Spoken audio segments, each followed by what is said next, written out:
కలుగునుగాక. అందరికీ వందనాలు.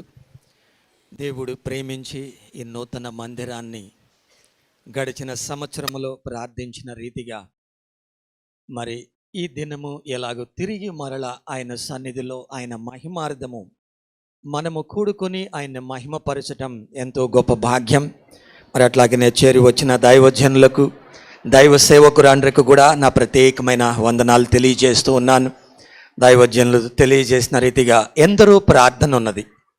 మరి గడిచిన 25 ఏండ్లలో మరి దైవజనులు అబ్రహాం కేడిఎస్ గారికి వదినమ్మ గారు చెప్పినట్లు ఇక్కడ ఎంతోమంది బంధువులు ఉన్నారు మిర్యాలగూడలో. మరి కొన్ని ఏండ్ల క్రితం మరి అనేక మంది ఈ స్థలానికి వచ్చి సువార్త ప్రకటించినప్పటికీ భక్తుడు దావీదు మందిరం కట్టాలని కోరుకుంటే దేవుడు ఎవరిని కోరుకున్నాడు? సొలొమోన్ మహారాజును కోరుకున్నాడు. అట్లాగా వారి అందరి ప్రార్థనలతో మరి దైవజనుడు ఇస్సాకును ఏర్పరచుకొని ఈ మందిరము ఎలాగూ కట్టబడటం దేవుని యొక్క ప్రణాళిక, దేవుని యొక్క అత్యున్నతమైన కృప. దేవునికే మహిమ కలుగును గాక. వీటన్నిటిలో మనం జ్ఞాపకం చేసుకోవాల్సిన విషయాలు, ఈ మందిరము ఆరంభించబడి మరి ప్రభు యొక్క రాకడ పర్యంతము ఆయన మహిమార్థముగా ఈ పరిచర్య కొరకు కొన్ని వాగ్దానాలు ఉన్నాయి. మీ అందరికీ తెలిసినవే అయినప్పటికీ మరలా గుర్తు చేసుకుంటూ ఉంటాం. ఎందుకు అనంటే మరవకుండా ఉండునట్లు. దైవజనుడు ప్రార్థించినప్పుడు దేవుడు పరలోకపు తాళపు చెవులిచ్చి ఈ పరిచర్య నా రాకడ పర్యంతం ఉంటుంది, లోకమంతటా సంఘాలు కట్టబడతావని దేవుడు తెలియజేశాడు. అట్లాగనే ఆయన కొరకు ఒక సైన్యాన్ని సిద్ధపరచమన్నాడు, సైనికులను. మరి ఆ పరిచర్యను మరి ఈ మందిరములు కట్టబడటము కొనసాగించబడతా ఉన్నది. ప్రభువుకే మహిమ కలుగును గాక. దైవజనుల మూర్తి గారు మనకి మధ్యాహ్న కాలం తెలియజేశారు. మరి వదినమ్మ గారితో మొదలై మల్లాపూర్లో మరి ఇది 4వ చర్చి ప్రతిష్ఠ జరుగుతూ ఉంది. ప్రభువుకే అత్యున్నత మహిమ. మరి అంకర్లపూడిలో కానీ మరి గట్టుప్పల్లో కానీ మల్లాపూర్లో కానీ మరి ఇక్కడ సుందరముగా మందిరాలు తీర్చబడతా ఉన్నాయి. ప్రభువుకు మహిమ కలుగును గాక. దైవజనుల యొక్క ప్రార్థన, దేవుడిచ్చిన ప్రవచన వాక్కు నేల పడకుండా దేవుడు జరిగిస్తూ ఉన్నాడు. అయితే వీటన్నిటిలో ఇది మన భాగ్యం. చూడండి, ఈ విధముగా ఈ పనులు చేయటానికి మనము ఏర్పరచబడిన ప్రజలమై ఉండుట గొప్ప భాగ్యం. ఇందులో ఏ శరీరీ అతిశయించటానికి లేదు. దేవుడు మన ఎడల కృప చూపాడు. అందుకే భక్తుడు నెహెమ్యా అంటాడు, అయ్యా నేను పొందవలసిన ఫలము కూడా పొందక ఆ యెరూషలేము ప్రాకారాలు కట్టడానికి ప్రయాసపడినాను, నన్ను జ్ఞాపకం చేసుకో అంటాడు. దేవుడు మనలను మరుసుటకు అన్యాయస్తుడు కాదు. ఇందులో ఎవరైతే ప్రయాసపడ్డారో ఏ ఒక్కరిని దేవుడు మరచి పోడు. మనుషులం కాబట్టి పనుల్లో మనం మర్చిపోతాం. కొన్నిసార్లు వెళుతూ కూడా ప్రైజ్లాడు కూడా చెప్పకుండా మన హడావుడిలో వెళ్ళిపోతూ ఉంటాం. కొన్నిసార్లు వారి గురించిన ఆలోచన కూడా మర్చిపోతాం. మనం మరిచిన దేవుడు మరువడు, అది జ్ఞాపకం చేసుకోవాలి.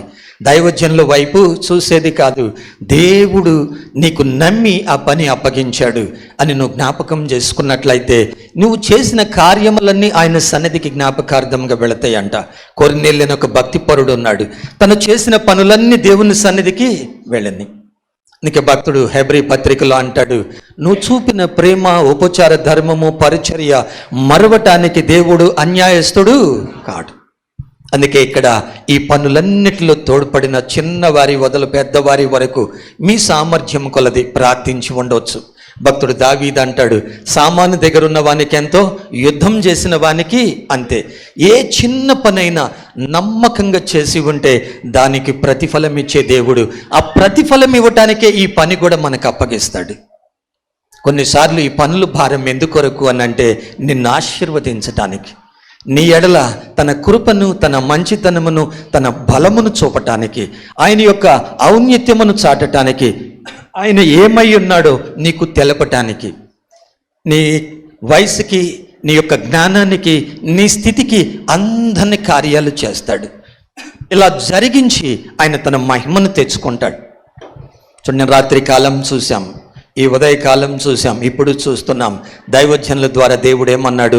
ముందుగానే మహిమపరుచుకొని ఆయన మహిమను పొంది ఆయన మహిమార్థము ఈ సుందరమైన మందిరాన్ని ఏర్పరచుకొని మరి ఇక్కడున్న వారందరి ద్వారా ఆయన ఈ కార్యమును జరిగించి మహిమను పొందినాడు. మహిమ, ఘనత, ప్రభావములు దేవునికే చెల్లును. ఎంత గొప్ప భాగ్యం కదా ఈ మందిరాన్ని ఎలాగూ అలంకరించి దేవుని యొక్క ఔన్నతమైన కృప.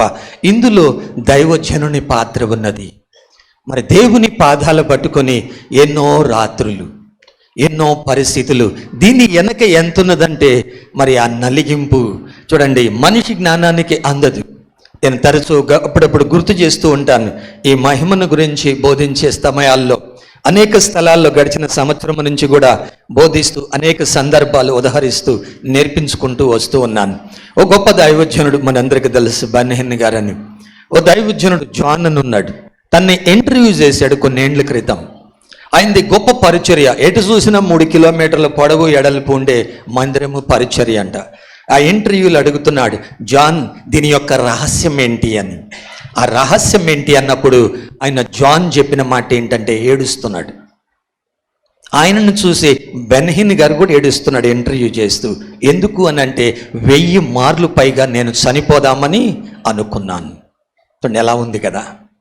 ఆ పరిచర్య వారికి తెలుసు, కానీ దైవజనుని వెనక ఎంతో శ్రమ ఉన్నదో ఎవరికి తెలియదు. వారు ఏం చేస్తారు, ఎదురుగున్నవారు, అన్నా ఇది ఎట్టుందన్నా, బాగానే ఉందిలేయ్యా వెళ్ళు, అన్నా ప్యాన్ ఎట్టుందన్నా, సూపర్గా ఉందని చెప్పాలి. ఎట్లా చెప్తాం, అయ్యా బాగుంది వెళ్ళు. మనుషులు ఏమంటారు, ఆ చేసిన పనిని చూసి ఆ చిన్న సహాయమును బట్టి నిజం వారి స్థితి అది కాబట్టి సంతోషపడతారు. కానీ దైవజనుడు ఏమంటాడు, దేవుడు చూస్తూ ఉన్నాడు, దేవుడు మిమ్మలను ఆశీర్వదించును గాక. అట్లాగనే ప్రపంచంలో గొప్ప మందిరం, లక్షల మంది కూర్చునే పరిచర్య ఎవరిదో మీ అందరికీ తెలుసు. చర్చ్ గ్రోత్ లీడర్ ఎవరైనా పాల్ యాంగిచో. ఆయనంట ఆయన మందిరం కట్టిన ఆ గోడల పక్కన కూర్చొని ప్రార్థన చేసేవాడంటే, ఏమని, ప్రభువా ఈ నా మీద పడి చచ్చిపోతే బాగుండు.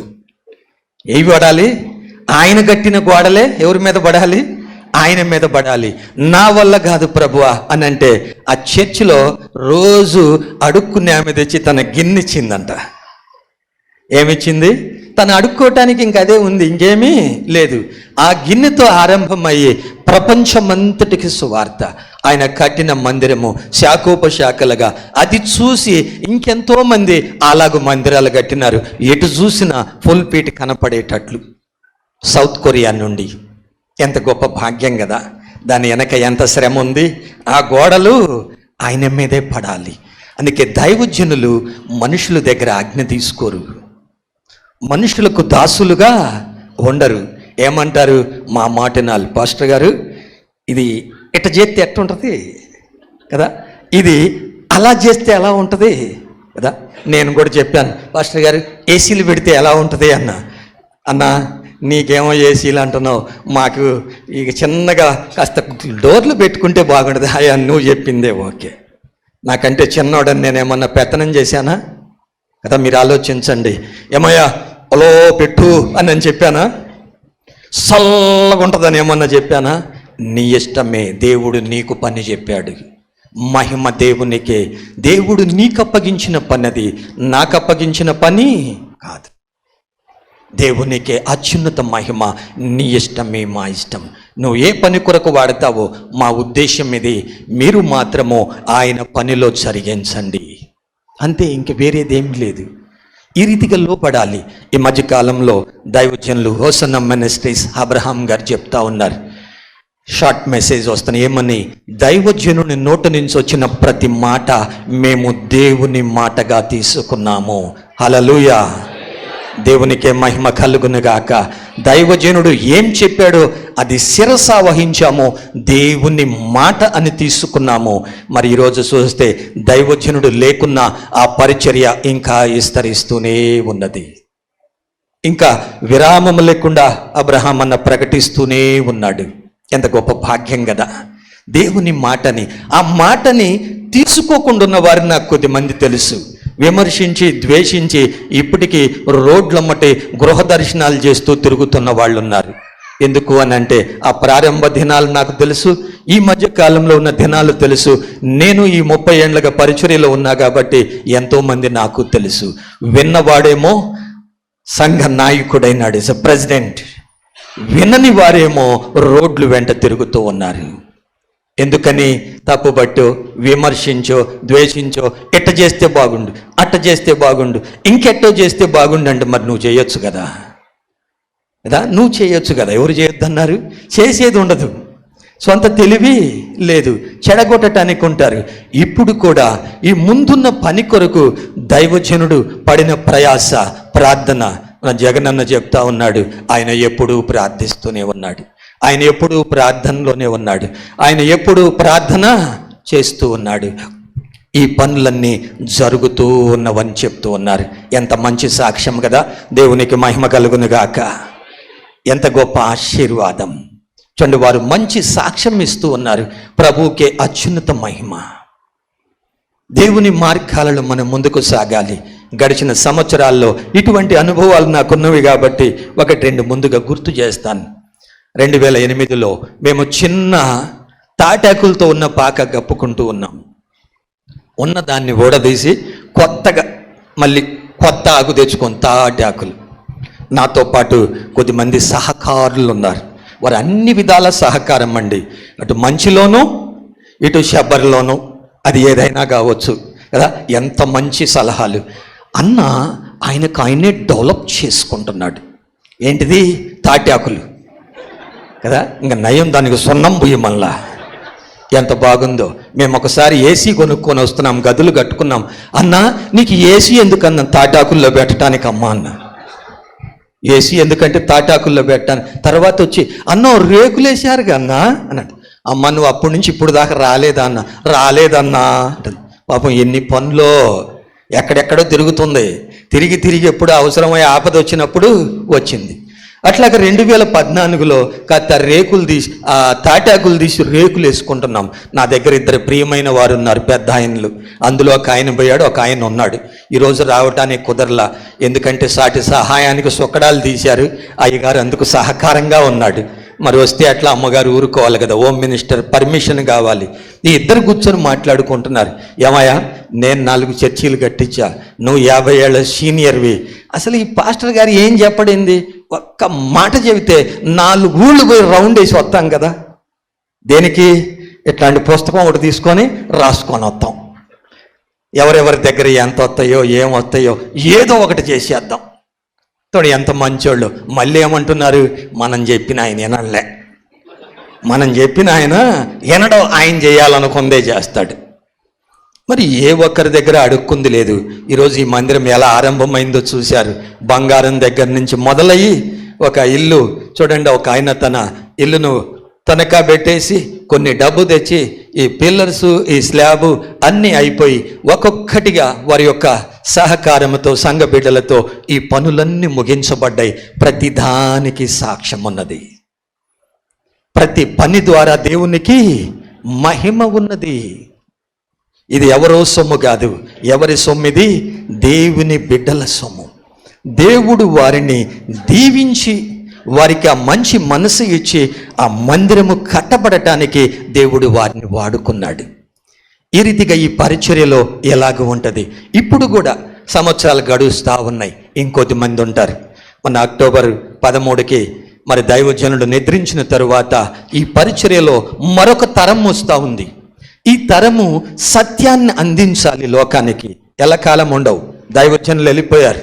తదుపరి కాలం ఇంకొంతకాలం ఉంటాం, వెళ్ళిపోతాం. పర్మనెంట్గా ఇక్కడేమీ ఉండం. దైవజనులు మాథ్యూ సాయి గారు ఉన్నారు ఏలూరులో. మంచి పరిచర్య. మన చర్చిలో, పెద్ద చర్చిలో, మెయిన్ చర్చిలో వాక్యం చెప్పడానికి వచ్చేవారు. ఆయన రెండో రాకడ గురించి చెప్తూ ఒక సందర్భంలో ఆ 1970sలో స్కైలాబ్ పడుతూ ఉందంట. పాస్టమ్మ గారు అందంట, ఏమండి స్కైలాబ్ కాకినాడ, ఒంగోలులోనే పడుద్ది అంటున్నారు. పడితే నేను పోతానండి, మీరు జాగ్రత్త అండి అంటే నేనేమన్నా భూమి పట్టుకొని ఉంటానా అన్నట్టు. నేనేమైనా భూమి పట్టుకొని ఉంటానా? నేను కూడా వచ్చేస్తాను. అట్లా కొంతమంది ఏమనుకుంటారంటే ఎక్కడే ఉంటాం, అసలు ఎక్కడికి పోమనుకుంటారు. అసలు ఎక్కడికి పోమని. పోయిన సంవత్సరం మా పెద్దన్నకు ఒక ఆయనకు ఆరోగ్యం బాగలేదు, చాలా బాధలో ఉన్నాడు, చాలా ఇబ్బందులు ఉంటే నా దగ్గరకు వచ్చాడు. ఆ ఆంటీ అంటుంది, అయ్యా అసలు అన్న బాధపడుతున్నాడు, అయ్యా కలవరపడుతున్నాడని ఆంటీ ఆడవటం, అన్న ఏమో చూడటం. అన్న నువ్వు వస్తున్నావంటే సిగ్గయి నేను అమరావతి దాకా పోయొచ్చానన్నా, ఈ వయసులో కూడా నువ్వు ప్రయాణం చేస్తున్నావు, కూర్చొన్నన్నా అని చెప్పి నాకు ఏందన్నా బాధపడుతున్నావంట. ఎందుకన్నా బాధపడేది, అన్న అక్కడ ఉన్నాడు, మా ప్రసన్న అన్న అక్కడ ఉన్నాడు, మా విజయన్న అన్న అక్కడ ఉన్నాడు, పోక ఎందుకన్నా ఎడన్నా. ఎక్కడికి అని అన్నా. ఎక్కడికి ఏందన్నా, అందరం ఆడికే పోవాలి, రేపు ముందు పోతుంటే మేము వెనకీడితో వస్తుంటాం, ఎడ ఉంటామా ఏంది అని అన్నా. అమ్మా అని అన్నాడు. అంతే, మంచిగా అయిపోయాడు. మంచిగా అయిపోయి చెన్నై నుండి డైరెక్ట్ నల్గొండకు నాన్ స్టాప్ వచ్చేసాడు కారు తీసుకొని. మేమన్న మధ్యలో ఆగుతాం, ఆయన మాకంటే కుర్రోడు అయిపోయాడు. ఎంత గొప్ప భాగ్యం కదా. ఏమి ఇక్కడ ఉండేది కాదు, ఆయన ఉన్నత మహిమను వెతకాలి. చూడండి, వరుసగా 15 మంది యవ్వన దైవజనులను తీసుకొచ్చి ముందుకు నడిపిస్తూ ఉంటే కొంతమంది పక్కన కూర్చొని మన దగ్గర లేరా ఏందే, హైదరాబాద్ నుంచి తెస్తున్నాడు, ఎందుకు లేరు, తినటానికి ఉండారు, బొచ్చబాళ్ళు వేయటానికి ఉండారు, ఎవరన్నా ఎత్తంది ఎత్తుకుపోవటానికి ఉండారు. ఇంకేమన్నంటే నీకేం తెలుసు అమాయకుడివి, ఎవరిని అమాయకుడిని అంటారు, ఏమన్నా తెలియదంట. మా అమ్మ అంతే అంది, మా గీత అక్క అంతే అంది, తర్వాత ఇంక ఏ అక్క కూడా అంది, సత్యం బ్రదర్ ఎంత అమాయకుడు, పోనీలే అమ్మయ్య ఈ మంచి రికార్డు అన్న వచ్చింది ఇదివరకటి కంటే అని సంతోషపడ్డాను కదా. ఎంత అమాయకులమో. ఈ భూ సంబంధమైన వద్దనే కదా విడిచిపెట్టి వచ్చింది, ఈ అతి తెలివి కూడా వద్దనే విడిచిపెట్టి వచ్చాం. ఎవరి స్వరం వినాలి, దేవుని స్వరం. తన దైవజనులు ప్రార్థించారు, ఆ ప్రార్థనలో కనిపెట్టి ఈ పనంతటిని పూర్తి చేసుకుంటూ వచ్చారు. చూడండి, పూర్తి చేయటం ఎంత గొప్ప ఆశీర్వాదము కదా, ఎంత గొప్ప భాగ్యము అని అంటే, పరిశుద్ధ గ్రంథాలు మనం లేఖనాల్లో చూసినట్లయితే దేవుని యొక్క అత్యున్నతమైన కృప, ఆ మహిదైశ్వర్యమును గురించి మనం ఆలోచిస్తే ఎంత దీవెనకరమైనదేనంటే, మధ్యకాలంలో గుర్తు చేసిన మాటలు మరొకసారి గుర్తు చేసుకుంటూ మీకు గుర్తు చేస్తూ ఉన్నాను. నిర్గమకాండము 40వ అధ్యాయము 33వ వచనం చదువుకుందాం. ఎవరికన్నా మైక్ ఉంటే కూడా ఇవ్వచ్చు, లేదా దగ్గర ఉన్న వారు చదవచ్చు. నిర్గమకాండము 40వ అధ్యాయము 33వ వచనం. మరియు అతడు చదవండి.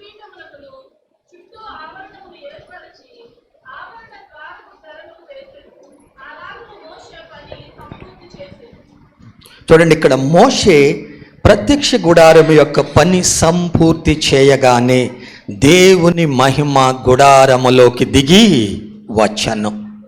చూడండి, ఇక్కడ పని ఆరంభించక మునిపే దేవుని మహిమ దిగి వచ్చింది. ఆయన పనిని పూర్తి చేసుకున్నాడు. దైవజనుల నోట మనం విన్నాం రాత్రి కాలము, ఈ మధ్యాహ్న కాలము, ఇప్పుడు మనం వింటున్నాము. దేవుని పని చూడండి, ఆ పని సంపూర్తి చేయగానే దేవుని మహిమ దిగి వచ్చిందంట. ఎంత గొప్ప ఆశీర్వాదం కదా ఇది. అట్లాగనే మొదటి రాజుల గ్రంథము 8వ అధ్యాయము 5వ వచనము, అట్లా 8వ అధ్యాయము 10-11 వచనాలు చదువుకుందాం.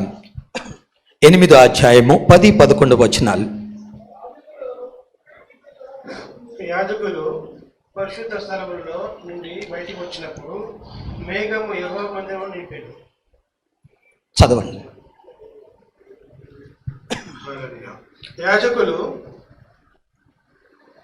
పరిశుద్ధ స్థలంలో నుండి బయటికి వచ్చినప్పుడు మేఘము యెహోవా మందిరమును నింపెను. చూడండి, ఇక్కడ రాయబడిన మాట, సొలొమోను రాజు విస్తారమైన బలులు అర్పించినాడంట, లెక్కకు మించి. ఆయన దేవుని సన్నిధిలో ప్రార్థించగా చూడండి, దేవుని మహిమంట ఆ మందిరములకు దిగి వచ్చినప్పుడు యాజకులు అక్కడ నిలువలేక పోయిరి. చూడండి, దేవుడు ఎంతగా ప్రేమిస్తున్నాడు అని అంటే ఆయనే దిగి వచ్చి చూడండి అక్కడ ఆ ప్రజలకు తను తాను తెలుపుకున్నాడు, వారిని ఎంత ప్రేమిస్తున్నాడో అర్థమయ్యేటట్లు. మరి మనము కూడా దేవునికి మరి ఏం చేయాలి అంటే, ఇప్పటి వరకు చూడండి చక్కని కీర్తనలతో మనం పాడినాం. హెబ్రీ 13:15 రాయబడి ఉంది, స్తుతి యాగము జెహోఫలం అర్పించుట ద్వారా దేవునికి మహిమని రాయబడ్డది. చక్కని కీర్తనలతో పాడినాం, దేవుణ్ణి మహిమపరచినాం, ఆరాధన చేసినాం. ప్రభువుకి అత్యున్నతమైన మహిమ. మరి ఆయన మహిమపరచటము ద్వారా ఎంతో గొప్ప ఆశీర్వాదం, ఎంతో గొప్ప దీవెన అనుదినము. ఎలాగు గడిచిన సంవత్సరం 26వ తారీఖు ఆరంభమై ఈ 26వ తారీఖు ప్రతి నెల పైన సంవత్సరం అంతా కూడా కృతజ్ఞతాపూర్వకముగా దేవుణ్ణి ఆరాధిస్తూ ప్రార్థిస్తూ వచ్చారు ఇక్కడున్న సంఘం అంతా. చూడండి, మరలా ఈరోజు ఇట్టి మహిమకరమైన దృశ్యాన్ని ఈ మందిరములో ఇలాగూ ఆరాధించటానికి ఈ సంఘ బిడ్డలను ప్రేమించి ఈ యొక్క గొప్ప కార్యమును దేవుడు జరిగించినాడు.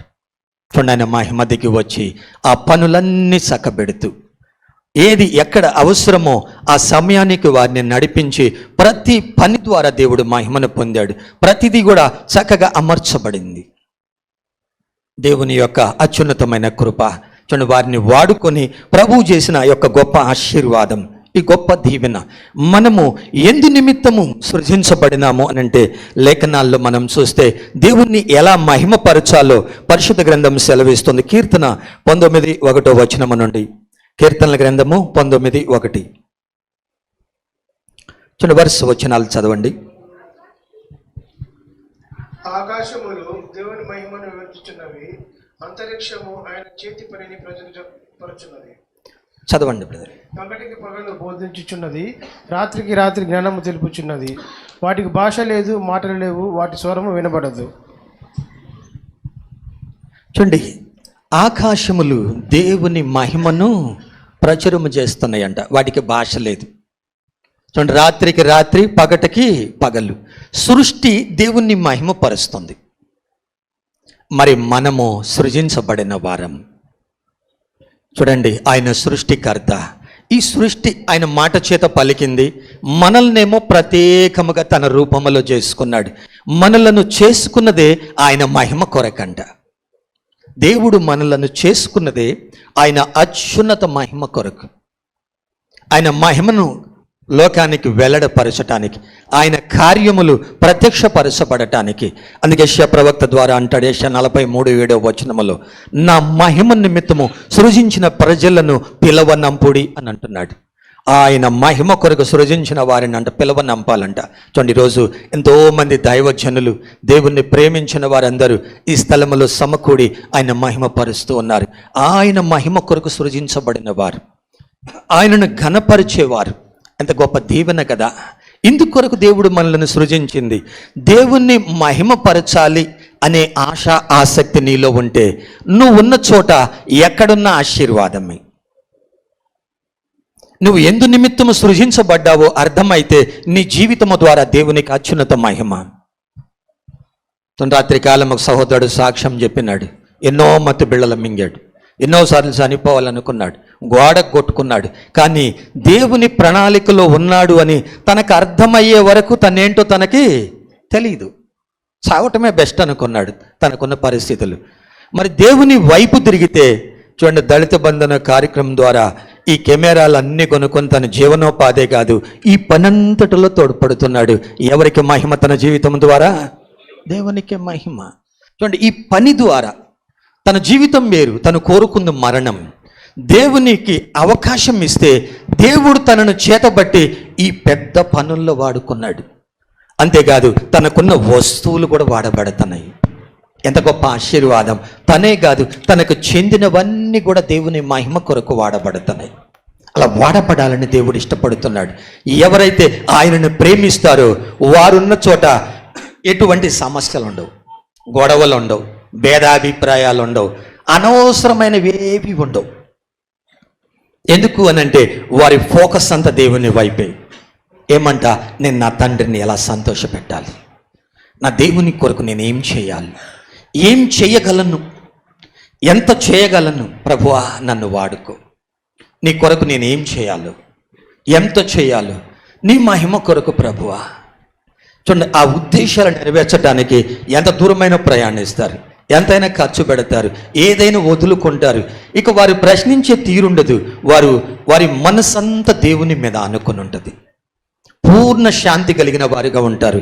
వారిని కలిస్తే కూడా మనకు అంటుకుంటుంది ఆ అభిషేకం, మనకు అనుకుంటుంది ఆ ఆశీర్వాదం, మనకు అంటుకుంటుంది ఆ శాంతి, ఆ సమాధానం. వారితో కలిసి ప్రయాణిస్తుంటే ఎంతో అనుభూతి. ఓ దైవజనుడు ఒక దినం మాకు సాక్ష్యం ఇస్తూ ఉన్నాడు. నేను గతంలో విన్నాను. రాక్ చర్చ్కి వచ్చాడు, కార్లస్ అనకొండయ్య అనే ఒక దైవజనుడు. ఆయన దగ్గరికి వెళ్ళి సెకండ్ ఇచ్చిన వాళ్ళు లేరంట. 10 అడుగుల దూరం ఉంటేనే పడిపోతున్నారు, ఫ్లాట్ అయిపోతా ఉన్నారు. 10 అడుగుల దూరమే, ఎక్కువ దూరం కూడా కాదు. దగ్గరికి పోయి సెకండ్ ఇచ్చిన వాళ్ళు లేరు. నేను చెప్పే వ్యక్తి పూర్తి పేరు నాకు అంతకు గుర్తులేదు, కానీ ఖురేషి అని ఒక దైవజనుడు ఉన్నాడు. నా యొద్దకు వచ్చి ఒక దైవజనునికి సన్నిహితుడు. వారు ఇచ్చిన సాక్ష్యం ఏంటనంటే, ఈరోజు మేము కూడా ఒక లాడ్జ్లో ఉన్నాం. తన రూమ్లో నాకు పరిచయం ఉన్న దైవజనుడు ఉండటానికి మేము ఉండలేకపోయామని చెప్తున్నాడు. ఆయనతో ఆ ప్రజెన్స్ మేము ఉండలేకపోయాం. వీరేమైనా దేవుడు లేడా అంటే ఉన్నారు. ప్రపంచమంతా తిరిగి వస్తుంటారు. నాట్ ఆర్డినరీ పీపుల్, ఏదో భూంగుండ్రంగా ఉన్నట్టు ఇక్కడిక్కడ తిరిగేవారే కాదు. ప్రపంచమంతా తిరిగి వస్తుంటారు. ఏమంటున్నారు? మేము ఉండలేకపోయాం. తన సాక్ష్యం ఏంటి? ఎంతోమందికి అన్యజాతి ప్రజలకు దేవుణ్ణి అందించారు. చిన్న వయసులో ఒకసారి ప్రభు పిలిచి అంట వచ్చేయని. ప్రభువా ఇంకొంతకాలం ఉంటానన్నాడంట. ఇంకొక 2 years తర్వాత ఆ పరిస్థితులు జరుగుతున్నవే, తన ఆరోగ్యం సహకరించకపోవటం చూసి ప్రభువుని అడిగాంట, ప్రభువా నువ్వు పిలిచినప్పుడు వస్తే బాగుండేది కదా, నేను ఇప్పుడు వస్తాను, నీ చిత్తం నా ఎడల జరిగించు అని అంటే, ఆయన ఉన్న అనారోగ్య సమస్యలో డాక్టర్లు అడిగారంట, ఇలా సంతోషంగా ఎలా ఉన్నావు, నీకున్న సమస్య ఏంటి, నువ్వు మరణిస్తావు, మరి నీకు భయం లేదా అంటే, నో. ఎందుకు అని అంటే, నేను మొక్కే దేవుడు నాకు తెలుసు, ఆయన గతంలో ఈ సమస్య వచ్చింది, అడిగాను, బాగు చేశాడు, ఇప్పుడు కొంతకాలం ఉన్నాను, ఈ మనుషుల మధ్యలో నాకు ఉండాలనిపించటం లేదు, తీసుకో ప్రభు అన్నాను, పిలుపు ఎప్పుడు వస్తుందా అని ఎదురు చూస్తున్నా, ఆ పిలుపు రాగానే వెళ్ళిపోతాను, కాబట్టి నాకు భయం లేదు, దుఃఖపడాల్సిన అవసరము లేదు అని చెప్పాడు. అట్లాగనే ఆయనకు ఒక దినం పిలుపు వచ్చింది, వెళ్ళిపోయాడు. యవ్వన దైవజనుడు, ఏదో మధ్య వయసు వృద్ధాప్యంలో ఉన్న వ్యక్తి కూడా కాదు, ప్రభువుతో తనకున్న సన్నిహిత సావాసం. ఆయన రూమ్లో ఉండటానికి తనతో ఉన్న దైవజనులు ఉండలేకపోయారంట. మేము ఎన్నోసార్లు దైవజనులు అబ్రహాం కేడిఎస్ గారితో ప్రయాణించినప్పుడు, కలిసి మేము మాట్లాడుకున్నప్పుడు చాలాసార్లు సాక్ష్యం ఇస్తూ ఉంటారు, ప్రభు మా మధ్యలో ఉన్నాడు అని, మా సంభాషణ వింటూ ఉన్నాడు అని. అంతేకాదు ఈరోజు ఇస్సాక్ బ్రదర్ సాక్ష్యం చెప్పాడు. ముందే ఎందుకు చెప్పాలని నేను చెప్పలేదు, మా అమ్మగారు ఉంటే, మా పాస్టర్ గారు ఉంటే ఎంతో సంతోషం కదా అని. ఈరోజు ఒక దేవుని సేవకురాలు నాకు తెలియజేసింది ఏమని, ఉదయకాలమే వారి పని నిమిత్తం సిద్ధపడుతుంటే మరి దైవజనులు వచ్చి, మరి నేను కూడా వస్తున్నాను, మీరు త్వరగా పదండి, మనం కలిసి వెళ్దాం అంటున్నాడంట. ఎక్కడికి? ఈ మందిర ప్రతిష్టకి. మీరు సిద్ధపడండి, నేను కూడా వస్తున్నా. ఎంత గొప్ప ఆశీర్వాదం కదా. ఏదో ఊహించి తలంచేవి కాదు, వట్టి మాటలు కావు. నేను కూడా వస్తున్నాను. పరిశుద్ధులు భూమి మీదకు వస్తారు. మధ్యకాలం ఇస్సాక్ బ్రదర్ చెప్పారు కొన్ని మాటలు. గుల్సన్ ఎస్తేర్ అనే ఆమె కొరకు పేతురు భక్తుడే వచ్చి ఆమెను తీసుకెళ్ళి ఒక దేవుని సేవకుని ఇంటి దగ్గర దించి వెళ్ళాడని తను సాక్ష్యం ఇచ్చింది. తన పరిచర్యలో ఎంతోమంది చనిపోయిన వారు తన సొంత అక్క కూతుర్నే తిరిగి జీవంతో లేపినట్లు మనం వింటూ ఉన్నాం. ప్రభువుకే మహిమ. చూడండి, పరిశుద్ధులు భూమి మీదకు వస్తారు. ప్రభు వారికి ఇచ్చే అవకాశం. ఆత్మీయ అనుభవం లేని వారికి ఇవన్నీ అర్థం కావు. అక్షరం చంపును, ఆత్మ జీవింప చేయను. ఆత్మ సంబంధమైన ఆగ్రహింపు కలిగినప్పుడు మనం అర్థం చేసుకొనవచ్చు, దేవాది దేవుడు ఆయన మనతో ఉన్న దేవుడు, మనకు దూరముగా ఉన్న దేవుడు కాదు. దేవుని యొక్క ప్రత్యక్షతలు, ఆయన ఆత్మకార్యాలను తెలియజేసే దేవుడై ఉన్నాడు. ఇక మన జీవితాల ద్వారా దేవుణ్ణి మహిమపరచాలి. మనం మాట్లాడే మాటల ద్వారా, జీవించే జీవితము ద్వారా, కలిగిన సమస్తము ద్వారా. నీకు భక్తుడు పౌలు చాలా సామాన్య ప్రజలకు అర్థమయ్యేటట్టు చెప్పాడు. కొరింథీయులకు రాసిన మొదటి పత్రిక 10వ అధ్యాయం 31వ వచనంలో మనం చూస్తే, భోజనం చేసినను పానము చేసినను దేవుని మహిమ కొరకు, మీరు ఏమి చేసినను దేవుని మహిమ కొరకు. మీరు ఏం చేసినా దేవుని మహిమ కొరకు చేయండి. భోజనం చేసినా పానం చేసినా ఎంత గొప్ప భాగ్యం కదా. భోజనం చేసినను పానం చేసినను దేవుని మహిమ కొరకు చేయాలంట. నువ్వు జీవించే జీవితం దేవుని మహిమ కొరకు ఉండాలి. అందుకు భిన్నంగా వెళ్ళొద్దు. వెళుతున్నావు అని అంటే ఎక్కడ రాంగ్ ట్రాక్లో ఉన్నావు. మరి ఉన్నావు అని అంటే నువ్వు ఓరకుండవు, నువ్వు చెడింది కాక అందరిని చెడగొడతావు. నిన్ను బట్టి, నీ నోటి మాటలను బట్టి, నీ పనులను బట్టి, నీ చేష్టలను బట్టి నష్టమే కానీ మేలవదు. మరి దేవుని ఉన్నత మహిమను వెతికే వ్యక్తివైతే నువ్వు ఆయన వైపు చూసినప్పుడు నీ జీవితము ద్వారా అనేకమైన ఆశ్చర్య కార్యాలు ఉంటవి. అనేక ఆత్మ సంబంధమైన ఆశీర్వాదాలు ఉంటవి. మనము భక్తుడు పౌలు రోమీలకు రాస్తూ రోమ 4:21 కొన్ని చక్కని మాటలు చెప్తా ఉన్నాడు. అబ్రహాము దేవుణ్ణి రూఢిగా విశ్వసించినాడంట. 100 ఏండ్ల వయసులో ఎవరిని పొందుకున్నాడు? ఒక కుమారుణ్ణి. విశ్వాసము ద్వారా దేవునికి మహిమ. నీవు ప్రభు వైపు చూసినప్పుడు ఏదైనా దేవుడు నాకు చేయగలడని నమ్మగలుగుతావు. నువ్వు విశ్వసించటం, ఆ విశ్వాసము గొప్ప కార్యాలు, ఆ విశ్వాసము దేవుని సింహాసనాన్ని కూడా కదిలిస్తుందంట. ఆయన మన కొరకు ఏమీ చేయకుండా ఉండలేడు. అందుకనే ఒక శతాధిపతి విశ్వాసం చూసి ఎంతో సంతోషపడ్డాడు. ఆ విశ్వాస విషయమై ఒక భక్తుడు పేతురును చూసి అల్ప విశ్వాసి ఎలా మునిగితివన్నాడు. చూడండి, ఆ విశ్వాసం చూసినప్పుడు ఎంత సంతోషపడ్డాడు. మరి నీవు విశ్వసిస్తే దేవుణ్ణి మహిమపరిచినట్లంట. నువ్వు నమ్మాలి. ఏదైతే అసాధ్యమో దాన్ని నమ్మాలి. ప్రభు ఏమంటున్నాడు? నాకు అసాధ్యమైనది ఏదైనా ఉన్నదా? ఇంపాసిబుల్ అనేది ఏది దేవునికి లేదు. సమస్తము సాధ్యం. అందుకే ఈరోజు వరుసగా దైవజనుల యొక్క మాటలు కొన్ని ఆయన ఉన్న దినాల్లో చెప్పినవన్నీ కూడా క్యాలెండర్లో ఇక్కడ పోస్టర్స్ మీద చెప్పారు. దేవుణ్ణి తొందర పెట్టి నువ్వు ఏ కార్యమో చేయించలేవు. నువ్వు అజ్జయ్ ప్రభువా, నువ్వు ఇజ్జయ్ ప్రభువా, నేను బంగారు కొట్టుకెళ్తున్నాను, ఆ కొట్లో నువ్వే ఉండు ప్రభువా, నాయనా నువ్వే సహాయం చేయి ప్రభు అంటే నీ ఇష్టమా? ఎవరి ఇష్టం కావాలి? దేవుని ఇష్టం కావాలి. ఆయన సన్నిధిలో కనిపెట్టి ఆత్రపడవు. ఆయన సమయంలో వెళతావు, ఆ పని ఏదో నువ్వు జరిగిస్తావు. నీ స్వంత ప్రయత్నం చేస్తే నష్టపోతావు.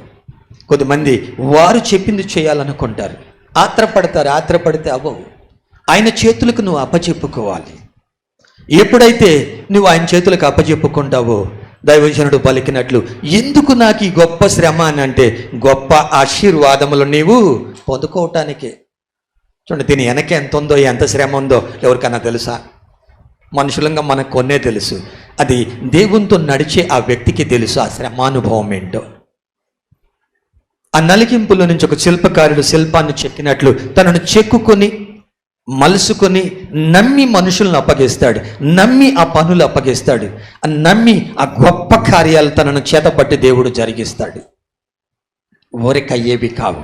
దాని వెనక ఎంత ఉన్నది, ఎంత నలిగింపు ఉన్నది, ఎంత శ్రమ ఉన్నది.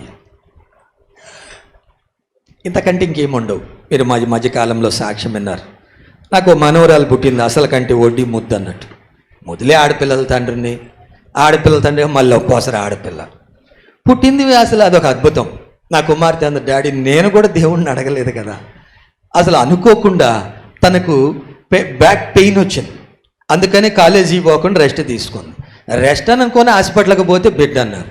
ఈ నొప్పి పోయింది, మరలా కొద్ది కాలానికి బిడ్డ పుట్టింది. పుట్టి ఊరకుందా బొమ్మలుంది. బొమ్మలాగుండా ఏమన్నా మురిపిస్తూ ఊరుకుందా, సడన్గా బాగలేకుండా అయింది. ఆ పిల్ల బాగలేదానికంటే నా కూతురు నన్ను అడిగిన క్వశ్చన్కి నా దగ్గర ఆన్సర్ లేదు. నేనేం అడగలేదు కదా. దేవుడు ఇచ్చాడు అని అంటే దేవుడు తప్పక ఆదుకుంటాడు. దేవుడు ఇచ్చేదానికి దేవుడు దుఃఖము జత చేయడు. నేను కూడా ప్రార్థించినాను, ప్రభువా నా నుంచి ఏం కోరుతున్నావు, ఏమన్నావు ఉన్నదా? What ever my life. ఇన్నేళ్ళు అనుభవం కదా, చాలా బాధ అనిపించింది కదా. మనుషులు కదా, ఇలా ఎన్నో చూశాను. అన్నీ పరిశీలించుకుంటూ వస్తూ ఉన్నాను. మనిషిని కాబట్టి నేనేమన్నా ఎక్కడి నుంచో ఊడిపడలేదు కదా. నడుస్తూ ఉన్న అనుభవం ఇంకేమన్నా ఉందా? ఏం లేదు. నా సమర్పణ గుర్తు చేసుకున్నాను. భూమి మీద నువ్వు ఉంటే తప్ప ఇంకేమొద్దు. ఒక దైవచరుడు నా దగ్గరికి పంపి దేవుడు అడిగినాడు, ఎలా సేవ చేస్తావు? No money. మనీ మ్యాటర్ నా జీవితంలో ఉండకూడదు ప్రభువా. ఏదైనా నీదే, ఏదైనా నీ కొరకే, నీ పని కొరకే. మరి కొన్ని సంవత్సరాల క్రితం 4 దైవజనులకి 4 బుల్లెట్లు కొనబడ్డాయి. ఆ దినాల్లో వారితో పాటు నేను కూడా ఒక బుల్లెట్ తీసుకున్నాను. కొంతకాలం ఉన్న తర్వాత దాన్ని సేల్ చేసి మళ్ళీ ఇంకొకటి తీసుకున్నాను. దేవుని సేవకులు ఏమన్నారంటే, ఊరకన్నా ఉండనివయ్యా అని అన్నారు. సరే, ఆయన ప్రభు పిలుచుకున్నారు, వెళ్ళిపోయారు. నా పేరుని ఏమన్నా ఉందంటే అది ఒకటే ఉంది, ఇంకేం లేవు. ఇంత నడిచి వచ్చాను, ఇంక ఇది ఒక్కటే అవసరమా అని ప్రార్థన చేసుకొని ఓ దేవుని సేవకుని పిలిచి, బ్రదర్ ఈ వాహనం మీరు తీసుకెళ్ళి వాడండి మీ సేవలో అని ఇచ్చాను. ఆ బ్రదర్ చెప్తూ ఉన్నాడు, బ్రదర్ ఇది దేవుని చిత్తమా అంటే చిత్తం కాదన్నా, ఇది నా డ్రీమ్. ఏంటి ఇది కొనుక్కొని నేను తిరగటం అని అంటే కొనొచ్చు తిరగొచ్చు, కానీ ఇప్పుడు అయ్యే పని కాదు. నా భార్య డోకరాలో తీసుకొని ఒక 20,000 ఇచ్చింది, షోరూమ్ కూడా పోయా, మళ్ళీ జేబులో పెట్టుకొని వచ్చే వద్దని. పాత బండే బాగు చేయించుకున్నా, దాన్ని ఫోటోల్లో కూడా పెట్టానంటే ఆ ఫోటో నేను చూశాను అన్న. ఇంకంతే, ఇంతకంటే ఏం లేదు. నువ్వు ఫోన్ చేయగానే నాకు మాట లేదు అని అంటున్నాడు. నాకేం మాట లేదు, అలా తీసి అలా ఇచ్చినాను, అయిపోయింది. ఇంకేమన్నా ఉందా అన్న. No answer. దేవుడు ప్రవచన రీతిగా మాట్లాడి, నేను నిన్ను కోరుకున్నాను, నీ వస్తువులు కాదు, నీవు నాతో ఉండాలి. ఎంత గొప్ప మాటనంటే అంతే ఆదరించబడ్డాను. కొన్ని దినాల్లోనే ఆ పాప బాగైపోయింది. ఇప్పుడు ఇంక అంతకంటే యాక్టివ్గా ఉంది, చాలా సంతోషమైంది. చూడండి, ఎటు నుంచి పరిశీలించుకునేది, వెనక ఎంత ఉంటుంది. ఇంకేమన్నా ఉందంటే ఏం లేదు. దేవానికి మహిమ కలుగునగాక. ఏదైతే సమర్పణ ఉన్నానో అందులో ఆ కొంచెం కూడా లేకుండా దైవజనులు ఇచ్చిందే కానీ ఆ సమర్పణకు అడ్డు రాకూడదని దాన్ని కూడా దేవుని కొరకు ఇచ్చినాను. అది వారికి మేలుకరముగా ఉన్నది. ప్రభువు మనలను చూస్తూ ఉన్నాడు.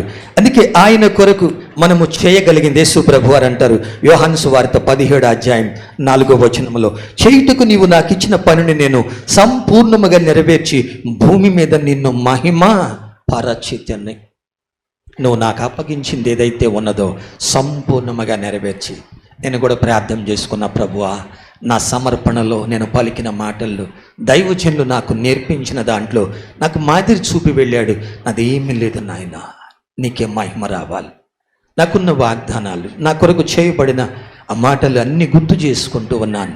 నువ్వు పలికిన మాటలు నిలబడలేదు, నాకు ఇచ్చిన దర్శనం నిలబడలేదు. నీకు మహిమ కలుగునుగాక.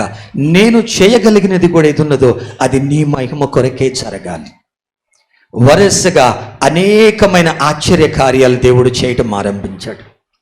చేతబట్టి అవన్నీ మీకు చెప్పేవి కానీ అసాధ్యమైనవి, చెబితే మనుషులు నమ్మటానికి వీలు కానివి, అసంభవమైనవి దేవుడు జరిగించాడు. దేవునికి మహిమ కలుగునుగాక.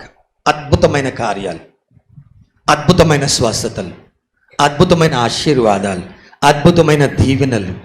అద్భుతముగా ఒక చోట ఎవరూ లేరు కానీ ఒక మందిరం కట్టబడతా ఉంది. ఆ సిస్టర్ మన మధ్యలో ఉన్నది. తను ఒక్కట ప్రార్థిస్తూ ఉంది మందిరం కట్టాలని. నేను ఎప్పుడు చెప్తాను, 4 స్తంభాలు వేసి 4 రేకులు వేద్దామని.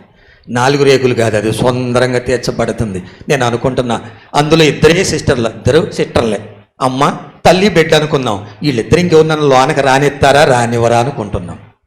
ఎంత ఆశ్చర్యం అనంటే, చూసే ప్రజలు అంటున్నారంట, మీరు ఆ చర్చి కానీ మేమందరం వచ్చి ఎడే కూర్చుంటామని. నేను మీరు రానిరు అనుకుంటున్నాను అంటే లేదులే అన్న, అట్టెందుకు, ప్రభు మహిమార్థం. కొంతమంది రానివ్వరు, చర్చిలో కూడా రానిరు, మెయిన్ గేట్కి తాళం వేస్తారు, ఈ గేట్ తీసి ఉంచుతారు.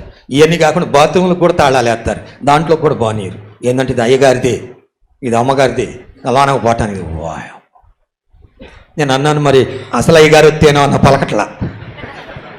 రేపు అసలు అయ్యగారు వచ్చాడు అనుకో, అమెరికాలో ఏదో చర్చిలోకి ఆయన్నే రానిలేదంట, ప్రభువే చెప్పాడు మీరేం పానిచ్చేటట్లేరే అని అంటే, ఏ అయ్యగారు పెద్ద అయ్యగారు, మా అయ్యగారే పెద్ద అయ్యగారు అన్నారు. వాళ్ళకి అర్థం కాల.